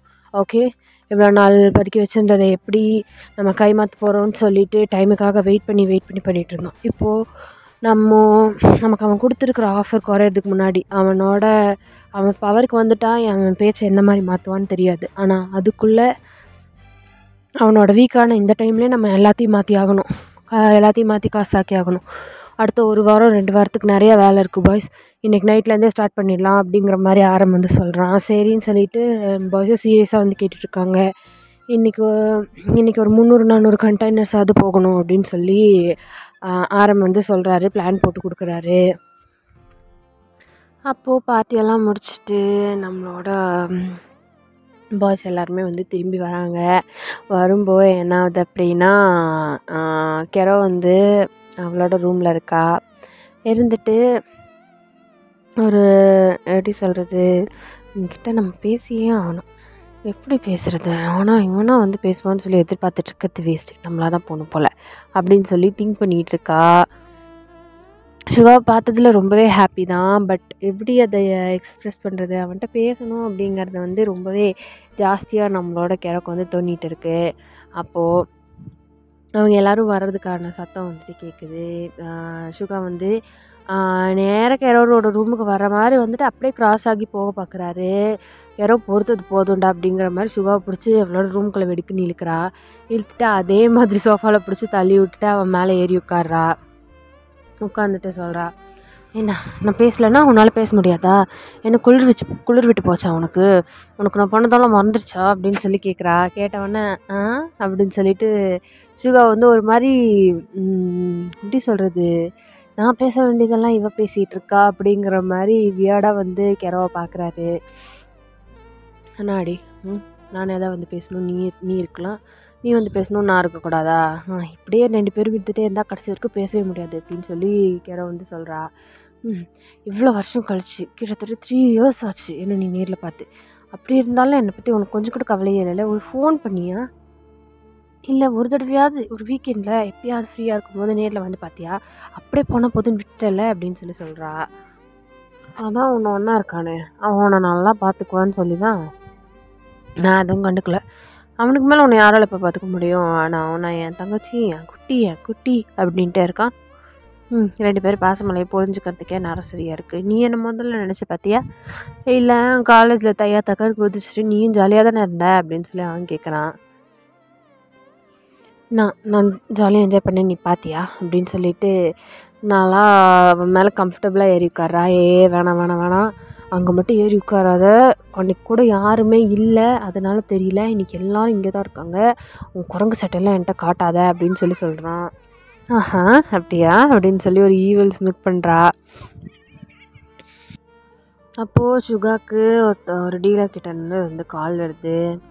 ஆனால் கண்டெய்னர்ஸ் எல்லாத்தையும் ஏற்றியாச்சு, இப்போ ஷிப் பண்ணுறதுக்கு முன்னாடி அப்படின்னு சொல்லி அவங்க பேசிகிட்டு இருக்கும்போது, ஓ டீலரா அப்படிங்கிற மாதிரி இவ வந்து கெரோ வந்து கேட்குறா. பேசாமரு அப்படின்னு சொல்லி சுகா வந்து சொல்கிறான். ஆனால் என்னடா அப்படின்னு சொல்லி அவங்க கேட்குறாங்க. உங்களை இல்லைடா அப்படின்னு சொல்லி அவன் வந்து பேசுகிறான். எல்லாம் சீலெல்லாம் கரெக்டாக குத்தியாச்சா, கஸ்டம்ஸில் பார்த்தீங்களா, சுற்றி ஏதாவது போலீஸ் கஸ்டம்ஸ் யாரோட ரவுண்டப்பாவது இருக்கா அப்படின்னு சொல்லி வந்து அவர் ப்ரொஃபஷ்னலாக வந்து பேசிகிட்டு இருக்கும்போது வந்து நம்மளோட கெரோ தான் சும்மா இல்லாமல் அவனை பிடிச்சி நோண்டிகிட்டே இருக்கா. அவனோட ஷர்ட்டோட பட்டனெல்லாம் அன்பட்டன் பண்ணிவிட்டு அவனோட ஆப்ஸ் எல்லாம் அப்படியே கையை விட்டு ரப் பண்ணிகிட்ருக்கா. அப்படின்னு சொல்லி அவன் வந்துட்டு சொல்கிறான். என்னண்ணா என்னாச்சு அப்படின்னு சொல்லி கேட்குறான். ஒன்றும் இல்லை சொல்லுங்கள் அப்படின்னு சொல்லி கேட்டுட்ருக்கான். இல்லைண்ணா சீலெல்லாம் குத்தியாச்சு, ஆனால் கஸ்டம்ஸில் வந்து அப்படின்னு சொல்லி அவங்க பேசிகிட்டு இருக்க நல்லா சுகம் மேலே ஏறி உட்காந்துட்டு அவனோட நெக்கெல்லாம் பிடிச்சி கிஸ் பண்ணுறா கெரோ. சும்மா ரெடி அவ்வளோதான் உனக்கு, ஆமாம் அப்படின்னு சொல்லி சொல்கிறா. இவ வேறு சின்னுங்கிறாளே அப்படிங்கிற மாதிரி சுகா வந்துட்டு அந்த பக்கம் பேசிகிட்டு இருக்காரு. சுகா வந்துட்டு ஜங்குக் அப்படின்னு சொல்லி சொல்கிறாரு. ஜங்குக்கானா அப்படின்னு சொல்லி கேட்குறான்.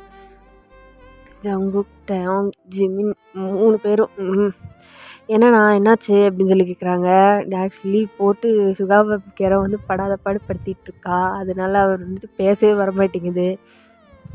இவங்க 3 பேர் வந்து ரீசெக் பண்ணதுக்கப்புறம் எடுங்கடா, பேபி கம்முனரு அப்படின்னு சொல்லி சொல்கிறாரு. சொன்னோடனே பேபியா, ஐயோ ஆனால் நாங்கள் தப்பான நேரத்தில் கால் பண்ணிட்டேன்னு நினைக்கிறேன், அவங்க 3 பேர் வந்ததுக்கப்புறம் ரீசெக் பண்ணதுக்கப்புறமே எடுத்துக்கிறோண்ணா, ஒன்றும் பிரச்சனை இல்லை பாய் அப்படின்னு சொல்லிட்டு ஃபோனை வச்சிடுறாங்க.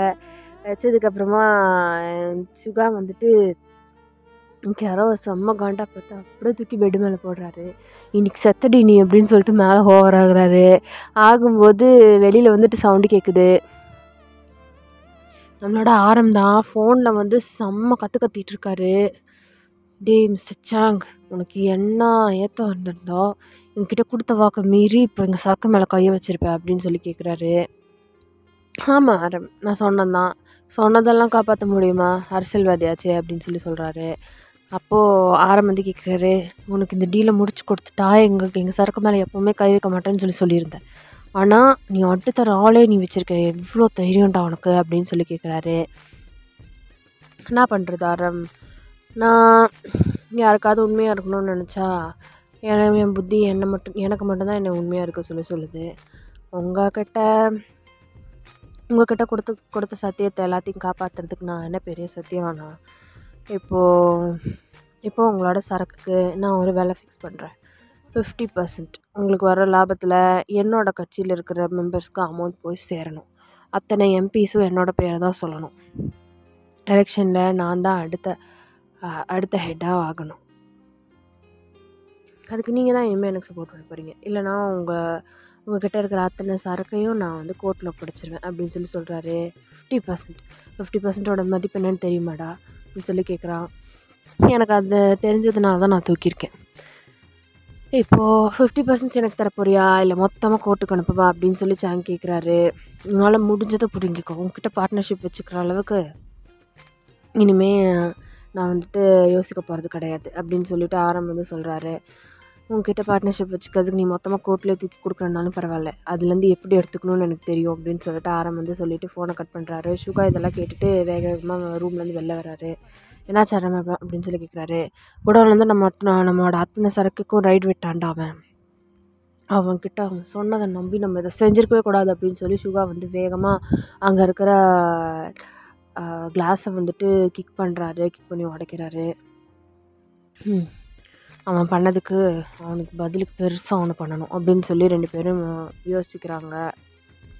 அப்போ சுகா வேகமாக ஹார்பருக்கு கால் பண்ணுறாரு.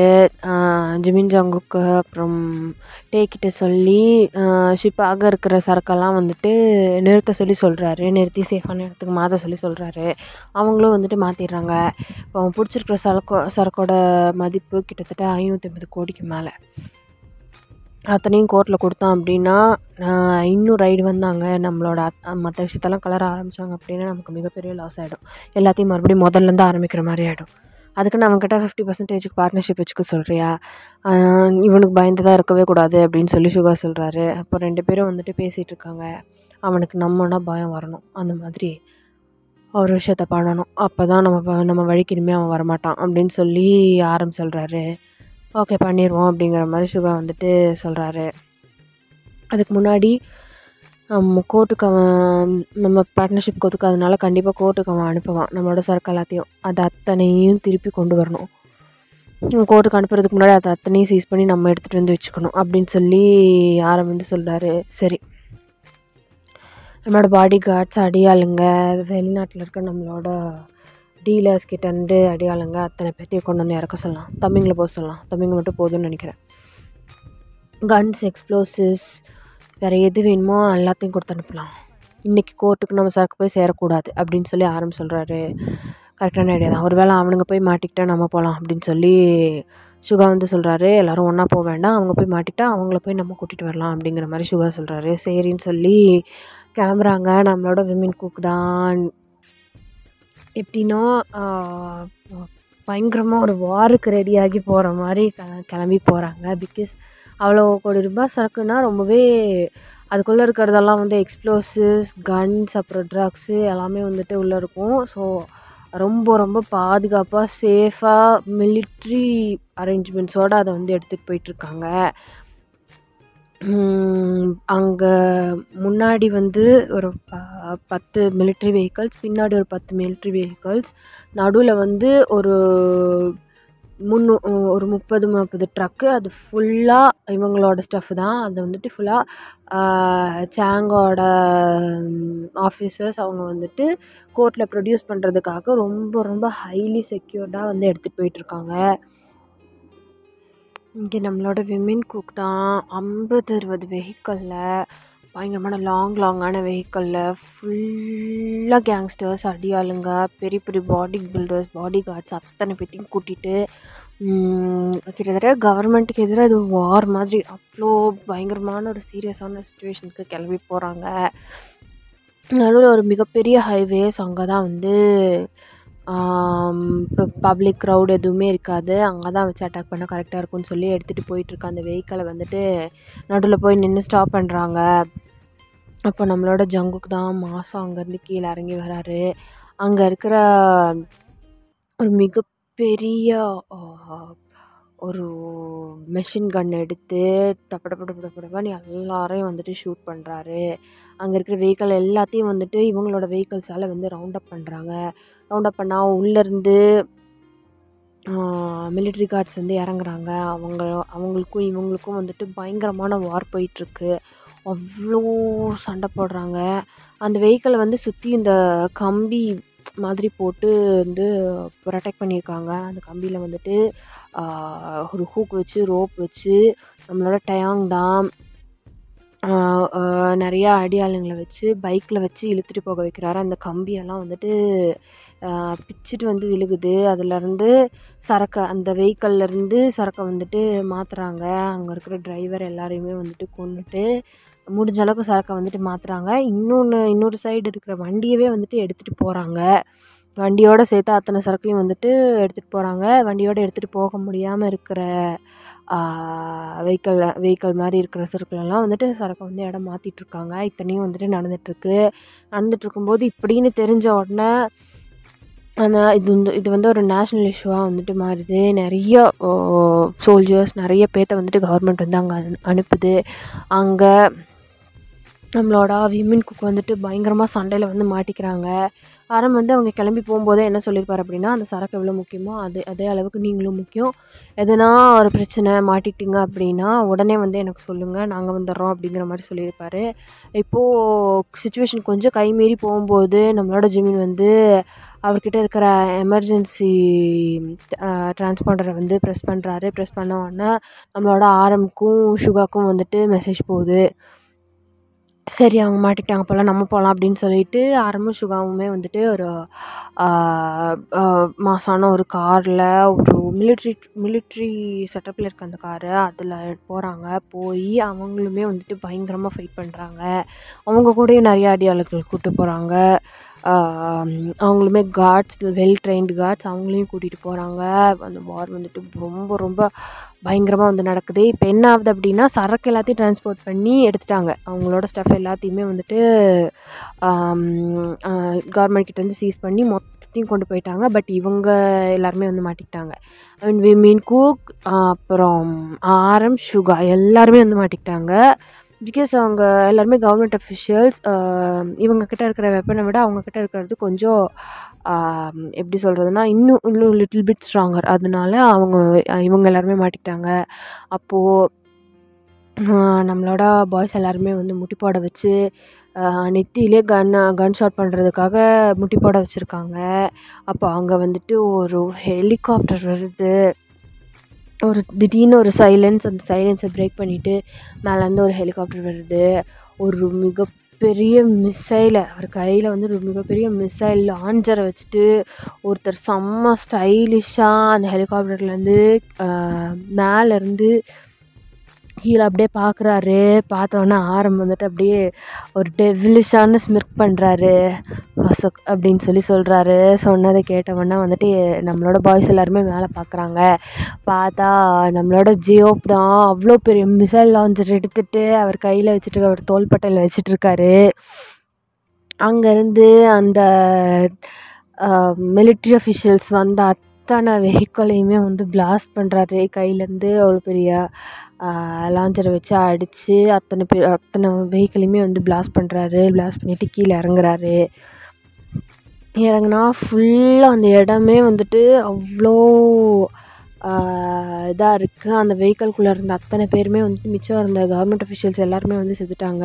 இப்போ மிச்சம் இருந்த பாடி கார்ட்ஸ்க்கும் பாய்ஸ் தலையில் யார் கன்னை வச்சுருந்தாங்களோ அந்த அஃபிஷியல்ஸ்க்கும் வந்துட்டு சண்டை நடக்குது. அதில் வந்துட்டு நம்மளோட ஜேஹோப்பும் சேர்ந்து பயங்கரமாக ஃபைட் பண்ணி இவங்க கையில் இருந்த லாக்கெல்லாம் வந்து ரிலீஸ் பண்ணி விட்டுடுறாங்க. மிச்சம் இருக்கிற அஃபீஷியல்ஸை இவங்க 7 பேரும் சேர்ந்து வந்து 6 பேரும். ஜின் வந்து police officer, sorry girls confuse பண்ணிக்காதீங்க. மிச்சம் இருக்கிற போலீஸ் ஆஃபீஸர்ஸை எல்லாருமே, அதாவது மிலிட்ரி அஃபீஷியல்ஸ் எல்லாருமே வந்துட்டு இவங்க 6 பேரும் சேர்ந்து கொலை பண்ணி முடிச்சிடுறாங்க. மொத்தத்தில் வந்து இப்போ சரக்கையும் மீட்டாச்சு, இவங்களும் எல்லாருமே வந்து சேஃபாக வந்துட்டாங்க. அப்போது ஆரம் வந்து ஜெயோப்பை அப்படின்னு சொல்லிட்டு ஒரு ஹக் பண்ணிக்கிறாரு. ஹக் பண்ணிவிட்டு கரெக்டான டைமில் வந்தனா அப்படின்னு சொல்லி ஜெயோப் வந்து கேட்குறாரு, நீ வந்ததுனால தான் எல்லாம் முடிஞ்சுது அப்படின்னு சொல்லிட்டு எல்லாருமே வந்து ஜெயோப்பை வந்து வெல்கம் பண்ணுறாங்க. ஜெயோப் வந்து ஒரு மாதிரி எப்படி சொல்கிறதுனா ஸ்டைலிஷாக இருக்கார். அந்த மனுஷன் பார்க்குறக்கே வந்து ரொம்பவே கூலாக இருக்கார். இப்போ வீட்டுக்கு போனதுக்கப்புறம் இப்போ சரக்கெல்லாம் வந்துட்டு எல்லாமே சேஃப்கார்ட் பண்ணி வச்சுட்டாங்க. நம்ம ஜெயோப் கிட்ட வந்துட்டு ஆரம் எல்லாத்தையுமே வந்து சொல்கிறாரு. சொன்னதுக்கப்புறம் ஜெயோப் வந்து சொல்கிறாரு, இப்படி ஒருத்தன் பண்ணுற வரைக்கும் மேடம் பார்த்துட்டு இருந்தீங்க, அவனை சும்மா விடக்கூடாது, அவனுக்கு நம்ம கொடுக்குற அடியில் அவன் பயப்படணும், இனிமேல் நம்ம பக்கம் தலை வச்சு கூட படுக்கக்கூடாது அப்படிங்கிற மாதிரி ஆரம், ஜெயோப், ஷூகா 3 பேரும் சேர்ந்து வந்து பிளான் பண்ணிகிட்டு இருக்காங்க. இப்போ ஆரம் வந்து ஜிமின் கிட்டே கேட்குறாரு, ஏதாவது இன்ஃபர்மேஷன் கிடச்சிதாடா அப்படின்னு சொல்லி கேட்குறாரு. கிடச்சிதுண்ணா, எனக்கு அவன் பொண்ணுக்கு என்கேஜ்மெண்ட்டான், ரொம்ப சீக்ரெட்டாக வச்சுருக்கான் அவனோட மேன்ஷனில் அப்படின்னு சொல்கிறாரு. பொண்ணுக்கு என்கேஜ்மெண்ட்? இப்போ தான் இவ்வளோ பெரிய வார் நடந்து முடிஞ்சிருக்கு, அதுக்குள்ளே அவன் பொண்ணுக்கு என்கேஜ்மெண்ட் வைக்கணும் அப்படின்னு சொல்லிட்டு ஆரம் வந்து ஸ்மிட் பண்ணுறாரு அப்படின்னு சொல்லிட்டு, அதுக்கப்புறம் அப்படியே இங்கே சீனை கட் பண்ணால் இப்போது இந்த பக்கம் பார்த்தா, அதாவது மிஸ்டர் சாங்கோட வீட்டில் பார்த்தா நீங்கள் தான் பயங்கரமாக வந்து அடம் பிடிச்சிட்ருக்கீங்க. எஸ், நீங்கள் வந்து மிஸ்டர் சாங்கோட பொண்ணு, உங்கள் அப்பா போட்ட சட்டம் உங்களுக்கு பிடிச்சிருந்துருக்காது. ஸோ உங்கள் ஃப்ரெண்டு, உங்களோட பெஸ்ட் ஃப்ரெண்ட் அதனால் இறந்து போயிருப்பா. அதனால் நீங்கள் உங்கள் அப்பாவுக்கு எதிராகவே, அவரோட கவர்மெண்ட்டுக்கு எதிராகவே வந்து போராட்டம் பண்ண ஆரம்பிச்சிருந்துருப்பீங்க. ஸோ உங்களை கண்ட்ரோல் பண்ணோம் அப்படிங்கிறதுக்காக தான் உங்களுக்கு கல்யாணம் பண்ணுறதுக்காக இப்போ என்கேஜ்மெண்ட் பண்ண போகிறாரு உங்கள் அப்பா. இப்போது என்ன நடக்குது அப்படின்னா, என்கேஜ்மெண்ட்டுக்கு நான் ரெடி ஆகவே மாட்டேன், இவனை மாதிரி ஒரு மூஞ்சை யாராவது கல்யாணம் பண்ணிக்குவாங்களா அப்படின்னு சொல்லிட்டு மெக்கை பார்த்து கேட்குறீங்க. மெக்கை தான் வந்துட்டு உங்கள் அப்பா உங்கள் தலையை கட்டி வைக்க பார்க்குறாரு. இவன் கொஞ்சம் கூட என்னை ரெஸ்பெக்டே பண்ண மாட்டேறான், பொறுக்கி மாதிரி சுற்றிட்டு இருக்கான். எப்போ பார்த்தாலும் you know have he touch me, கொஞ்சம் கூட அதில் லவ்வே இல்லை. ஏதோ பஸ்ஸில் போயிட்டுருக்கும்போது எவனோ தெரியாதவன் தடவுற மாதிரி இருக்கு இவன் தொடர்றது அப்படின்னு சொல்லிட்டு ரொம்பவே ஓப்பனாக உங்கள் அம்மா கிட்ட சொல்லிகிட்டு இருக்கீங்க. உங்கள் அம்மா அவங்கள முடிஞ்ச அளவுக்கு காம் பண்ணுறாங்க. பட் உங்களுக்கு வந்து அவனை என்கேஜ்மெண்ட் பண்ணுறதுக்கு சுத்தமாக பிடிக்கவே இல்லை. அவ்வளோ ஒரு ஸ்ட்ரகிள் பண்ணிகிட்ருக்கீங்க. ஆனால் அவங்க வீட்டில் இருக்கிறவங்க யாருமே அதை ஒரு துரும்பாக கூட மதிக்க மாட்டேறாங்க. உனக்கும் அவனுக்கு தான் என்கேஜ்மெண்ட், நீ கத்தி உன்னோட எனர்ஜி வேஸ்ட் பண்ணாதவன் அப்படின்னு சொல்லி உங்கள் அப்பா சொல்லிவிட்டு கிளம்பி அங்கேருந்து போயிடுறாரு. நீங்கள் அமைதியாக அவங்களோட ரூமில் உட்காந்துருக்கீங்க. அவங்க ஐஸ்லேருந்து டியர்ஸ் ஃபால் ஆகுது. இவ்வளோ பெரிய மினிஸ்டரோட பொண்ணுங்கிறது தான் பேர். கொஞ்சம் கூட என்னோடய லைஃப்பில் நீ என்னோட முடிவுகளுக்கு யாருமே வந்து முக்கியத்துவம் கொடுக்கறதே இல்லை அப்படின்னு சொல்லிட்டு அழுதுகிட்டே இருக்கீங்க. அப்போ கொஞ்ச நேரம் கழித்து உங்களை வந்து ரெடி பண்ணுறதுக்கு பியூட்டிஷியன்ஸ் எல்லாருமே வந்து வந்துடுறாங்க. நீங்களும் அந்த ஒயிட் லாங்கான கவுனை வந்துட்டு போட்டுக்கிறீங்க. உங்கள் வீட்டில் வந்துட்டு ஒரு கிராண்டான பார்ட்டி வந்து நடக்குது. ரொம்ப ரொம்ப பெரிய மனுஷங்க, உங்கள் அப்பாவோட ரொம்ப ரொம்ப க்ளோஸ்டு சர்க்கிள்ஸ் மட்டும்தான் வந்திருக்காங்க. அப்போது நெக் வந்து எப்படி சொல்கிறதுனா, ஒரு பீஸ் ஆஃப் மீட்டை எப்படி பார்ப்பாங்களோ அந்த மாதிரி ரொம்பவே லஸ்ட்ஃபுல்லான ஐஸில் உங்களை வந்து பார்த்துட்டு இருக்கான். என்னோட பொண்ணு, என்னோட தங்கச்சி பையன் மேக்கப் கொடுக்காருல, எனக்கு ரொம்பவே சந்தோஷம். இவன் தான் என்னோடய அரசியல் வாரிசும் கூட. இதுக்கப்புறம் என்னோடய பதவிகள், எல்லா பொறுப்புகளையும் பார்த்துக்க போகிறதும் இவன் தான். அடுத்து என்னோடய கட்சியில் ஒரு ரெப்ரசன்டேட்டிவாக நிற்க போகிறதுனா அது எனக்கு அப்புறம் இவன் தான் அப்படின்னு சொல்லி மேக்கை வந்து இன்ட்ரடியூஸ் பண்ணுறாரு. நான் பெருமையோடு சொல்கிறேன், இவன் என்னோடய பொண்ணு, அவளோட காலேஜ் டாப்பர், எல்லாத்துலேயும் பெஸ்ட்டானவன் அப்படின்னு சொல்லி உங்களை பற்றி ரொம்பவே பெருமையாக பேசிகிட்டு இருக்கிறாரு. இப்போது உங்கள் 2 பேருக்கு என்கேஜ்மெண்ட் அப்படிங்கிற மாதிரி ப்ரீஸ்ட்டு சொல்லிவிட்டு ரிங்கை உங்கள் கையில் கொடுக்குறாரு. நீங்கள் வந்துட்டு அவ்வளோ கோவம், அவ்வளோ கடுப்போடு வந்து மேக்கப் பார்க்குறீங்க. அவன் ஒரு மாதிரி ஸ்மிக் பண்ணிட்டு உங்களை கத்தாளமாக பார்க்குறான். அவன் உங்கள் கையில் ரிங்கை போட்டுட்டான். நீங்கள் அவனோட கைக்கிட்ட ரிங்கை கொண்டு போகும்போது மிகப்பெரிய கன் ஷாட் கேட்குது. சுற்றி இருக்கிறவங்க பாடி கார்ட்ஸ் எல்லோரும் தடன்னு சுட்டுறாங்க, கீழே விழுந்துடுறாங்க. அப்போ நீங்கள் அங்கே இருக்கிற எல்லாருமே ஷாக்கிங்காக திரும்பி பார்க்குறீங்க. அப்போது ஆரம்தான் அப்படியே செம்ம ஸ்டைலிஷாக வந்து நடந்து வராரு. அவங்க பின்னாடி வந்துட்டு நிறையா கார்ட்ஸோட நடந்து வந்துட்டு மிஸ்டர் சாங்கை பார்த்து ஹலோ மிஸ்டர் சாங் அப்படின்னு சொல்கிறாரு. அவர் வந்து ஆரம்ப கொஷினிங்காக பார்க்குறாரு. இப்போ என்ன பண்ணுறதுக்காக வந்திருக்கிற ஆரம், இது வேண்டாம், நமக்குள்ளே நடக்கிறது ப்ரொஃபஷ்னல், நம்ம வேலையில் என்ன பிரச்சனை வேணாலும் இருக்கலாம், இது என் குடும்பம், என் வீட்டுக்குள்ளே வராத அப்படின்னு சொல்கிறாரு. ஓ அப்படியா, என்னோடய சரக்கு மேலே கையை வைக்க மாட்டேன்னு சொல்லிட்டு வச்சுட்டேன், இப்போது அதுக்கு பதிலுக்கு உனக்கு மரியாதை பண்ண வேணாம் அப்படின்னு சொல்லிட்டு பின்னாடி பார்க்குறாரு. உங்களை பார்த்தோன்னே அவருக்கு வந்துட்டு ஒரு நிமிஷம் ஷாக் ஆகுது. என்னென்னா ஆக்சுவலி நீங்கள் தான் வந்து போராட்டம் பண்ணியிருப்பீங்க, என்னடா குடும்பம் அது, உன்னை எதிர்த்து உன் பொண்ணே போராட்டம் பண்ணுறா, அவளை நீ ஃபோர்ஸ் பண்ணி இப்போ கல்யாணம் பண்ணி வைக்க போகிற, கல்யாணம் இல்லையா என்கேஜ்மெண்ட்டா, சரி ஏதோ ஒன்று, அவளை நீ ஃபோர்ஸ் பண்ணி என்கேஜ்மெண்ட் பண்ணி வைக்க போகிற, என்னடா குடும்பம் ஒன்றுது அப்படிங்கிற மாதிரி யாரும் வந்து கேட்குறாரு. அப்போது மிஸ்டர் சாங் வந்து வேணாம், இது உனக்கு தேவையில்லாதது, நீ இப்போ எதுனாலும் நாளைக்கு பார்த்துக்கலாம் அப்படிங்கிற மாதிரி சொல்கிறார். எதுனாலும் நாளைக்கு பார்த்துக்கலாமா, ஏன்னா நான் என்ன உன் வீட்டுக்கு சாப்பிட்டுட்டு ட்ரிங்க் பண்ணிவிட்டு இந்த பார்ட்டியை என்ஜாய் பண்ணிட்டு போகிறக்காக வந்திருக்கேன், உன் பொண்ணு இதோட மறந்துடு அப்படின்னு சொல்லிட்டு கார்ட்ஸ் கிட்ட சொல்லி சாங்கை பிடிக்க சொல்கிறாரு. சாங்கோட கண்ணு முன்னாடியே, மெக்கோட கண்ணு முன்னாடியே வயனாகி உங்களை வந்துட்டு அவரோட ஷோல்டரில் தூக்கி போட்டு கிளம்பி போயிட்டே இருக்கார். சுற்றி இருக்கிறவங்க எல்லாருமே வந்து ஷாக்கிங்காக பார்க்குறாங்க. நீங்கள் வந்துட்டு என்ன பேசுகிறதுனே உங்களுக்கு தெரியல, இந்த என்கேஜ்மெண்ட்லேருந்து இப்போதைக்கு தப்பிச்சா போதுங்கிற மாதிரி. பட் எப்படி சொல்கிறதுனா ஒரு ஷாக் இருக்குது, ஒரு மாதிரி ஒரு பயம் இருக்குது.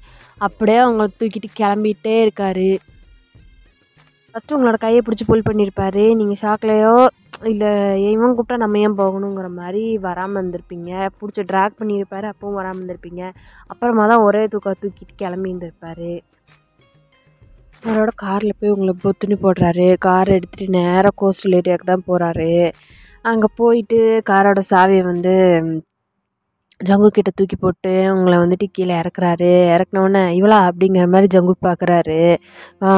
வயன் வந்து ஜங்குக்கை பார்த்து செமையாக முறைக்கிறா. ஏம்மா தாயே, நீ வாயை மட்டும் திறக்காத அப்படிங்கிற மாதிரி ஜங்குக்கு சொல்கிறான். இவளை கூட்டிகிட்டு நான் கடலுக்குள்ளே போகிறேன், அவங்க அப்பா வந்தான்னா பார்த்துக்கோங்க அப்படிங்கிற மாதிரி சொல்லிட்டு போகிறாரு. அப்போ ஜேவப்பு சுகாவும் வந்துட்டு ஆரம்பை பார்த்து ஸ்மிக் பண்ணுறாங்க. டேய், கூட்டிகிட்டு போய் வச்சுருந்து திருப்பி அனுப்பிடுவேன். ஓ, வச்சுருந்துட்டு திருப்பி அனுப்பிடுவியா அப்படின்னு சொல்கிறாரு. அவனுக்கு அவன் பொண்ணை ஒரு நாள் அவனாவது இப்படி தூக்கிட்டு போய் வச்சுருந்து அனுப்பினா தான் தெரியும், நம்ம சரக்கு மேலே கையை வச்சான்ல, இனிமேல் அவன் எந்த ஒரு யார் முன்னாடியும் போய் நின்று பேசக்கூட கூடாது. இந்த ஊரில் இருக்க அத்தனை பெரிய மனுஷனுங்களும் அந்த என்கேஜ்மெண்ட்டில் தான் இருந்தானுங்க, அவங்க கண்ணு முன்னாடி இவ்வளோ தூக்கிட்டு வந்துட்டேன் அப்படிங்கிற மாதிரி ஆரம்பி சொல்லிட்டு உங்களை கூட்டிகிட்டு அப்படியே ஷிப்பில் ஏறுறாரு. ஒரு குட்டி ஷிப் தான், குட்டியாக அந்த கார்கோ ஷிப் மாதிரி, அவ்வளோ பெரிய ஷிப்பெல்லாம் கிடையாது. ஒரு நார்மலாக ஒரு மூணு பேர் உட்கார்ற மாதிரி ஒரு நார்மலான ஷிப் தான். அதில் வந்துட்டு உங்களை உட்கார வச்சுட்டு கடலுக்குள்ளே போகிறாரு. இப்போது நீங்கள் 2 பேரும் போயிட்டுருக்குற அந்த போட் வந்து நடு கடலுக்கு போகுது. உங்களுக்கு வந்துட்டு அந்த வெதர் வந்துட்டு ரொம்பவே சில்லுன்னு இருக்குது. உங்களுக்கு வந்து லைட்டாக குளிருது. நைட் டைம், ஒரு ஃபுல் மூன் டே, அந்த இடமே பார்க்குறதுக்கு அவ்வளோ அமைதியாக, பார்க்குறதுக்கே ரொம்பவே ரொமான்டிக்காக இருக்குது. நீங்கள் வந்துட்டு ஒன்றுமே பேசலை, ஆரம்பே ஒரு மாதிரி கொஸ்டினிங்காக ஒரு மாதிரி முறைச்ச மாதிரி உட்காந்துட்ருக்கீங்க. ஆரம் வந்து உங்களை பார்த்து கேட்குறாரு, இப்போ என்ன முறைச்சா என்ன நடக்க போகுது, உனக்கு அந்த மூஞ்சி பார்த்துட்டு பிடிக்கிறேன்னு நினைக்கிறேன், ஏன்னா நீ என்கேஜ்மெண்ட்டில் உன் மூஞ்சியே சரியில்லை, அவனை பிடிக்காம தானே நின்றுட்டு இருந்தேன், உனக்கு நான் நல்லா தான் பண்ணியிருக்கேன் அப்படிங்கிற மாதிரி ஆரம் வந்து சொல்கிறாரு. ஆமாம், எப்படி பார்த்தாலும் நீ எனக்கு 2 தடவை நல்லது பண்ணியிருக்க. ஒரு வேளை நீங்கள் வந்து அந்த போராட்டத்தை தடுத்து நிறுத்தலைன்னா கண்டிப்பாக எங்கள் அப்பா போலீஸ்காரங்களை விட்டு ஸ்டூடெண்ட்ஸ் எத்தனை பேர்த்தையும் அடித்து கொடுமைப்படுத்தியிருப்பார். நீங்கள் வந்ததுனால அந்த போராட்டத்தை எப்படியும் இந்த ரூலை எங்கள் அப்பா எடுக்க போகிறதில்ல. என்னால் முடிஞ்ச அளவுக்கு போராடணும்னு நினச்சேன், பட் அதில் எந்த யூஸும் இல்லாமல் போச்சு. அதுக்கப்புறம் என்னோடய என்கேஜ்மெண்ட், எனக்கு அந்த மூஞ்சி பிடிக்கவே இல்லை தான், உண்மை தான். ஆனால் அதுக்காக நீ என்னை தூக்கிட்டு வந்தது கரெக்டுன்னு ஆயிடாது அப்படிங்கிற மாதிரி நீங்கள் சொல்கிறீங்க. வாய பார்த்தியா அதுக்கு. ஆனால் நீயும் உங்கள் அப்பனும் பேசியே எல்லா விஷயத்தையும் சாதிச்சுக்குவீங்க அப்படின்னு சொல்கிறாரு. எங்கள் அப்பா உங்களை யார் நம்ப சொன்னது? உங்கள்கிட்ட ஏதாவது ஒரு விஷயத்த ப்ராமிஸ் பண்ணியிருப்பாரு, அப்புறம் அதை பண்ணாமல் போயிருப்பாரு கரெக்டாக அப்படின்னு சொல்லி கேட்குறீங்க. உங்கள் அப்பனை பற்றி உனக்கு தெரியாமல் இருக்க போகுது அப்படிங்கிற மாதிரி ஆரம் வந்து பார்க்குறாரு. அப்போ நீங்கள் தான் ஒரு நிமிஷம் அமைதியாகிட்டு ஆரம்போட முகத்தையே பார்க்குறீங்க. அண்ணா அண்ணா அப்படி பார்க்குற அப்படிங்கிற மாதிரி கேட்குறாரு. சரி என்ன எப்போ கல்யாணம் பண்ணிக்குவீங்க அப்படிங்கிற மாதிரி கேட்குறீங்க. கேட்டவுடனே ஆரம் வந்து ஷாக்காக திரும்பி பார்க்குறாரு. என்னது, ஏதோ உங்கள் அப்பாங்கிட்ட ஜப்ரு காட்டலான்னு சொல்லி பயங்காட்டலான்னு சொல்லி உனக்கு கூப்பிட்டு வந்து இங்கே வச்சுருக்கேன். உனக்கு கல்யாணம் பண்ணிக்கிறதுக்கு ஆசைப்பட்டு தூக்கிட்டு வந்து நினைக்கிறியா அப்படிங்கிறாரு. அப்போ இல்லையா அப்படிங்கிற மாதிரி கேட்குறீங்க. அப்போ ஆரம் வந்து இல்லையே, உனக்கு கல்யாணம் பண்ணிக்கிறதுக்கு எனக்கு என்ன இருக்குது அப்படின்னு சொல்லி கேட்குறாரு. என்னை ஃபர்ஸ்ட் டைம் பார்த்தப்போ உங்களுக்கு பிடிக்கல அப்படின்னு சொல்லி கேட்குறீங்க. உன்னை ஃபர்ஸ்ட் டைம் பார்த்தப்போ எனக்கு பிடிச்சதா, யார் சொன்னாங்க அப்படிங்கிற மாதிரி கேட்குறாரு. நீங்கள் பார்த்ததுலேயே எனக்கு தெரிஞ்சது. இல்லைன்னு சொல்லுங்கள். இல்லை அப்படிங்கிறாரு. பொய்யெல்லாம் பேசக்கூடாது, உண்மையை சொல்லுங்கள். என்கேஜ்மெண்ட்டப்போ என்னை பார்த்தப்போ உங்கள் ஃபேஸில் ஒரு ஸ்மைலை நான் பார்த்தேன். என்னை திருப்பி பார்த்ததில்ல உங்களுக்கு சந்தோஷம் இல்லை அப்படின்னு சொல்லி கேட்குறீங்க. அப்படியெல்லாம் ஒன்றும் கிடையாது அப்படின்னு சொல்லி சொல்கிறேன். பரவாயில்ல, அப்படி இல்லைனாலும் நீங்கள் என்ன தான் கல்யாணம் பண்ணிக்கணும். நான் ஒரு விஷயத்த முடிவு பண்ணிட்டேன்னா மாற்றிக்க மாட்டேன் அப்படின்னு சொல்கிறீங்க. என்ன நீ அப்படியே சொல்லி மிரட்டினா பயந்துருவாங்களா? இப்போ கல்யாணம் பண்ணிக்க முடியாதுன்னு சொன்னால் என்ன பண்ணுவேன்? இத்தனை பேர் முன்னாடி என்னை தூக்கிட்டு வந்தீங்கள்ல, திருப்பி என்னை கொண்டு போய் காலையில் விட்டால் என்னை எல்லோரும் என்னன்னு சொல்லுவாங்க? உங்கள் கூட நைட் ஃபுல்லாக இருந்துட்டு வந்திருக்கேன்னு சொல்ல மாட்டாங்க அப்படின்னு சொல்கிறாங்க. இப்போ நான் உன்னை டச் பண்ணேன்னா, இல்லை உங்ககிட்ட ஏதாவது தப்பாக பேசினேன்னா, நான் கண்டிப்பாக உன்னை டச் பண்ண மாட்டேன்னு உனக்கும் தெரியும். ஏன்னா எனக்கு இதெல்லாம் பிடிக்காது அப்படின்னு சொல்கிறான். அப்படி உங்களுக்கும் எனக்கும் எந்த ஊர் நடக்கலான்னு சொல்லி நம்ம 2 பேர்த்துக்கும் தான் தெரியும். ஆனால் வெளியில் இருக்கிறவங்க உங்கள் தம்பிங்க கொண்டு நம்மளுக்கெல்லாம் முடிஞ்சிச்சுன்னு தான் நினப்பாங்க அப்படிங்கிற மாதிரி சொல்கிறாங்க. அப்போ என்ன, அவங்க அப்படி நினச்சிட்டாங்கங்கிறதுக்காகலாம் என்னால் அந்த கல்யாணம் பண்ணிக்க முடியாது அப்படின்னு சொல்கிறாரு. ஓ அப்படியா, என்னால் மற்றவங்களோட பேச்செல்லாம் கேட்டுகிட்டு இருக்க முடியாது. நான் முடிவு பண்ணது நடக்கணும், இல்லைனா என்னால் முடியாது அப்படின்னு சொல்கிறாங்க. என்னால் முடியாதுன்னா என்ன சொல்ல வர அப்படின்னு சொல்லி யாரும் கேட்குறாரு. இப்போ என்ன நீங்கள் காலையில் கல்யாணம் பண்ணிக்கல அப்படின்னா நான் கண்டிப்பாக உயிரோடு இருக்க மாட்டேன் அப்படின்னு சொல்கிறா. ஏன்னா மிரட்டுறியா, பிளாக்மெயில் பண்ணுறியா, நீ என்ன பண்ணாலும் சரி நான்லாம் அவன் பேச்செல்லாம் கேட்டுட்ருக்க முடியாது அப்படிங்கிறாரு. இப்போ நீங்கள் எனக்கு காலையில் கல்யாணம் பண்ணிக்கிறேன்னு சொல்லலைன்னா இப்போவே இந்த கடலில் குதிச்சிருவேன் அப்படின்னு சொல்கிறா. பரா என்னவே மிரட்டுறியா, அந்த கடலில் நீ குதிச்சிட்டேன்னா ஐயோ இந்த பொண்ணு தெரியாமல் குதிச்சிருச்சு அப்படின்னு சொல்லி நான் கில்ட்டில் இருப்பேன்னு நினச்சியா அப்படின்னு சொல்கிறாரு. இப்போ நீங்கள் நான் சொல்கிறத நீங்கள் கேட்கல, எனக்கு கல்யாணம் பண்ணிக்கிறதா சொல்லி நீங்கள் சொல்லலை அப்படின்னா என்கிட்ட நீங்கள் இப்போ ஐ லவ் யூ சொல்லணும். சொல்லலைன்னா நான் இந்த கடலில் குதிச்சிருவேன் அப்படின்னு சொல்கிறீங்க. சொன்னான்னா ஆரம்பம் வந்துட்டு அப்படியே பார்க்குறான். பார்த்துட்டு யாரா அவ சரியான மென்டலாக இருப்பா போல் அப்படிங்கிற மாதிரி வந்துட்டு பார்த்துட்ருக்கான். பார்த்தா நீங்கள் தான் ஒரு நிமிஷம் கூட யோசிக்கல, டக்குன்னு எழுந்திரிச்சு கடலில் குதிச்சிட்டிங்க. குதிச்ச வேணா பைத்தியம் அப்படின்னு சொல்லிட்டு ஆரம்பமே வந்துட்டு கடலில் குதிக்கிறாரு. குதிச்சுட்டு நீங்கள் வந்துட்டு கீழே போகிறீங்க. அவங்கள வந்துட்டு பிடிச்சிட்டு ஒரு கையால் ஸ்விம் பண்ணி ரொம்ப ரொம்ப கஷ்டப்பட்டு மேலே தூக்கிட்டு வந்து அந்த போட்டில் போடுறாரு. போட்டால் அவங்களுக்கு ஒன்றுமே ஆகலை. நீங்கள் எந்திரிச்சு மறுபடியும் உட்காந்துக்கிட்டீங்க. அவங்களோட ஹேரெல்லாம் சரி பண்ணிவிட்டு நார்மலாக உட்காடுறீங்க. உட்காந்தோடனே உனக்கு ஸ்விம்மிங் தெரியுமா அப்படின்னு சொல்லி கேட்குறாரு. ஆமாம் எனக்கு ஸ்விம்மிங் தெரியும் அப்படின்னு சொல்கிறீங்க. அப்படின்னு சொல்லிட்டு அடிக்கிற கை வாங்குறாரு. நீங்கள் ஆரம்போட ஷர்ட் காலரை இழுத்து பயங்கரமாக கிஸ் பண்ணுறீங்க. அப்போது இந்த கிஸ் வந்துட்டு ஒரு 10 மினிட்ஸ் ஒரு 15 மினிட்ஸ்க்கு போகுது. அப்புறமா ஆரம்போட லிப்ஸை லீவ் பண்ணிவிட்டு எனக்கு தெரியாது, நீங்கள் தான் என்னை எங்கள் அப்பா கிட்டேருந்து கூட்டிகிட்டு வந்தீங்க, இனிமேல் நீங்கள் தான் என்னோடய ஹஸ்பண்ட், யார் சொன்னாலும் என்னால் மாற்றிக்க முடியாது அப்படின்னு சொல்கிறீங்க. இப்படி ஒரே நாளில் என் மேலே உனக்கு லவ் வந்தது அப்படின்னு கேட்குறாரு. எனக்கு தெரில, இவ்வளோ நேரம் நீங்கள் கண்ணியமாக வச்சுருந்தீங்க, இவ்வளோ சுற்றி எந்த ஒரு செக்யூரிட்டியும் இல்லை, ஏன்னா நீங்கள் என்ன பண்ணாலும் யாருக்கும் தெரியாது, பட் இவ்வளோ ரெஸ்பெக்ட்ஃபுல்லாக என்ன நடத்துனீங்க. அது மட்டும் இல்லாமல் காலேஜில் நடக்கிற பிரச்சனையப்போ நீங்கள் ஒரு ஸ்டூடெண்ட்டை கூட ஹர்ட் பண்ணலை. அது எனக்கு ரொம்பவே பிடிச்சிருந்துச்சு. என் ஸ்டடீஸ் எல்லாம் முடிஞ்சுது, எப்படினாலும் ஏதாவது ஒரு தருதலை பார்த்து எங்கள் அப்பா எனக்கு கட்டி வச்சுருவார். அவன் கூட வாழ்கிறதுக்கு எனக்கு பிடிச்ச வாழ்க்கையவே நான் வாழ்ந்துட்டு போயிடுவேன் அப்படின்னு சொல்லிட்டு ஆரம்பம் வந்துட்டு டைட்டாக ஹக் பண்ணிக்கிறீங்க. ஆரம்பமே வந்துட்டு சிரிச்சுட்டு உங்களை ஹக் பண்ணிக்கிறாரு. இந்த சைடு பார்த்தா மிஸ்டர் சாங் தான். நீங்கள் இருக்கிற இடத்த வந்து அவரால் சுத்தமாக கண்டே பிடிக்க முடியல. ஜிபிஎஸ் ட்ராக்கர்ஸ் எதுனாலையும் வச்சு சுத்தமாக, ஏன்னா ஃபோனு எந்த ஒரு திங்குமே வந்துட்டு ஆரம்பம் வந்து எடுத்துகிட்டு போயிருக்க மாட்டார். அதே மாதிரி உங்களோட ஃபோனு எதுவுமே வந்து அங்கே இருந்திருக்காது. அதே மாதிரி நிறையா அவங்க இருக்கிற செக்யூரிட்டி போர்ட்லேயுமே வந்துட்டு நிறையா அந்த எப்படி சொல்கிறது, ஜிமின் வந்து ஒரு டெக்கி காய் இல்லையா, அதனால் ட்ராக் பண்ண முடியாத மாதிரி நிறைய சிப்பு அது இதுன்னு சொல்லி கனெக்ட் பண்ணி வச்சுருப்பாங்க. ஸோ இங்கே இருக்கிற இடத்த வந்துட்டு யாராலையுமே வந்து சுத்தமாக ட்ராக்கே பண்ணியிருக்க முடியாது. அதனால மிஸ்டர் சாங் உங்கள் அப்பா வந்துட்டு கடற்கரையிலே வந்து வெயிட் பண்ணுறாரு. ஆரமாக உங்களை கூட்டிகிட்டு வர்ற வரைக்கும் அங்கேயே தான் நின்று வெயிட் பண்ணுறாரு. இப்போ காலையில் ஆகுது. நீங்களும் ஆரம்பம் வந்துட்டு அப்படியே ஹக் பண்ணிட்டு வச்சுட்ருக்கீங்க. ஆரம்பம் வந்து போட்டை வந்து கோஸ்டலுக்கு பக்கத்தில் வந்துட்டு போகிற மாதிரி ரைட் பண்ணுறாரு. நீங்களும் வந்துட்டு பக்கத்துலேயே உட்காந்துட்டு இருக்கீங்க. 2 பேருமே வந்துட்டு இப்போ கரைக்கிட்ட வரீங்க. வந்தால் அங்கே ஒரு படையே நிற்கிது. நம்மளோட ஜின் வந்து மிஸ்டர் ஷாங் பக்கத்தில் நின்றுட்டுருக்காரு. நம்மளோட பாய்ஸுமே வந்துட்டு வெயிட் பண்ணிகிட்ருக்காங்க, வரட்டும் அந்த மாதிரி எல்லாருமே வந்து வெயிட் பண்ணிகிட்ருக்காங்க. அப்போது மிஸ்டர் ஷாங்கை பார்த்து சுகா வந்துட்டு நக்கெல்லாம் ஸ்மிட் பண்ணுறாரு. எங்களோட சொரக்க தொட்டா என்ன ஆகும்னு இப்போ தெரியுதா அப்படிங்கிற மாதிரி கேட்குறாரு. கேட்டவொடனே என் பொண்ணுக்கு மட்டும் ஏதாவது ஒன்று இருந்தது அப்படின்னு சொல்லிட்டு ஷாங் வந்து சொல்கிறாரு. மிஸ்டர் ஷாங் கவலைப்படாதீங்க, ஒன்றும் ஆயிருக்காது, அவங்கள இப்போவே நான் அரெஸ்ட் பண்ணி கூட்டிகிட்டு போகிறேன் அப்படிங்கிற மாதிரி ஜின் வந்து சொல்கிறாரு. இப்போது ஆரம்பம் வந்து அங்கேருந்து தூரத்தில் ஆரம்போட போட் வந்து வருது. எல்லாருமே வந்துட்டு பார்த்துட்ருக்காங்க. பாய்ஸ் எல்லாம் வந்துட்டு சிரிச்சிட்டே வந்து பார்க்குறாங்க. அப்போது ஆரம்பம் வந்து கோஸ்டல் ஏரியாவில் போட்டை நிறுத்திட்டு அவங்க கையை வந்து டைட்டாக பிடிச்சிட்டு கூட்டிகிட்டு வராரு. கூட்டிகிட்டு வந்தால் மிஸ்டர் ஷாங் வந்துட்டு வாயின் நீ சேஃபா அப்படின்னு சொல்லி வந்து பக்கத்தில் வராரு. இனிமேல் அவள் என்னோடய ஒய்ஃப், அவளை எப்படி சேஃபாக பார்த்துக்கணும், என்ன பண்ணணுங்கிறது எனக்கு தெரியும் அப்படிங்கிற மாதிரி ஆரம்பம் வந்து சொல்கிறாரு.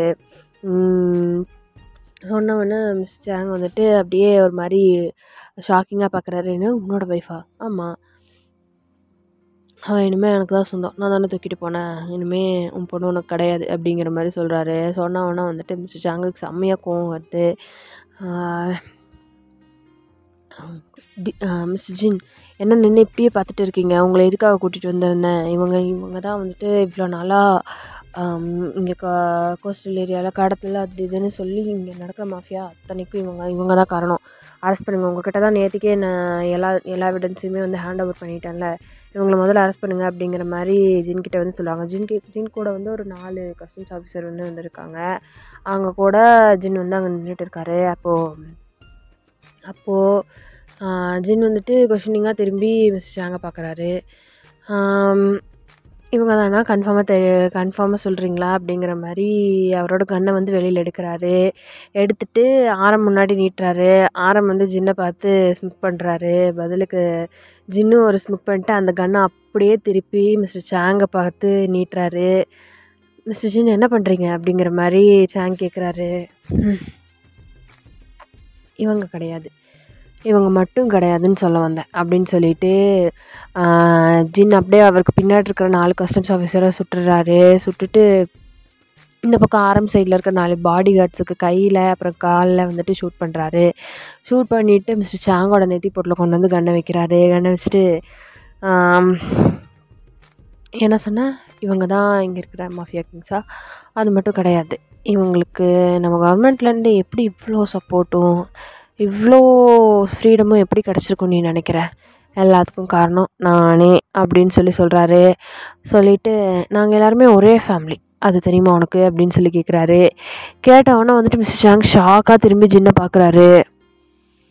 எஸ், நானும் இவங்களில் ஒருத்தன் தான் அப்படின்னு சொல்லிட்டு சாங்கோட நெத்தி போட்டில் சுடுறாரு. சுட்டவொன்னே நீங்கள் வாயின் வந்து அப்படியே ஷாக்காக ஜின்னை பார்க்குறா. எல்லாருமே வந்து திரும்பி ஷாக்காக பார்க்குறா. இட்ஸ் ஓகே பேபி அப்படிங்கிற மாதிரி ஆரம் வந்து வாயனோட தலையில் வந்து பேட் பண்ணுறாரு. வாயனுக்கு வந்து எதுவுமே புரியல, என்னோட நடக்குதுங்க அப்படிங்கிற மாதிரி பெக்குன்னு பார்த்து முழிக்கிறா. அங்கே இருக்கிற கஸ்டம்ஸ் ஆஃபீஸர்ஸ் எல்லாம் ஜின்னை பார்த்து கேட்குறாங்க, சார் என்ன சார் சொல்கிறீங்க, உங்களை நம்பி தானே வந்தோம் அப்படிங்கிற மாதிரி சொல்லிவிட்டு, இவங்க எல்லோரும் கிரிமினல் சார், நீங்கள் ஒரு டிசிபி, நீங்கள் எப்படி இந்த மாதிரி பண்ணலாம் அப்படின்னு சொல்லி கேட்குறாங்க. கேட்டவொன்னே வந்துட்டு நான் இப்போ தான் டிசிபி, முதல்ல நானும் கிரிமினல் தான் அப்படிங்கிற மாதிரி அவரும் சொல்லிவிட்டு ஸ்மிக் பண்ணுறாரு. அதுவும் இல்லாமல் இங்கே இருக்கானே மச்சான் சுகா, இவளோட தங்கச்சியை தான் நான் கட்டியிருக்கேன், இவங்க எல்லோரும் என் மச்சானுங்கடா அப்படின்னு சொல்லிட்டு தோல் மேலே கை போட்டுக்கிறாரு.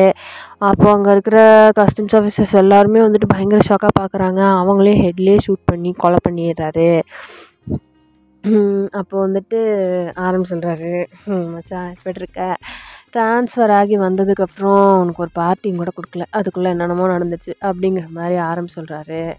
அப்போ ஜின் வந்துட்டு, ஆமாம் எங்கள் பார்ட்டிக்கு ஒன்று தான் குறைச்சல், என்னடா பண்ணி வச்சுருக்கீங்க, இவன் என்னடானா மிசைல்லாம் ஜெர வச்சு அத்தா பெரிய வாரே நடத்தி வச்சுருக்கான், இது அத்தனையும் கிளியர் பண்ணுறதுக்கு எவ்வளோ கஷ்டப்படணும் தெரியுமா அப்படிங்கிற மாதிரி ஜின் சொல்கிறாரு.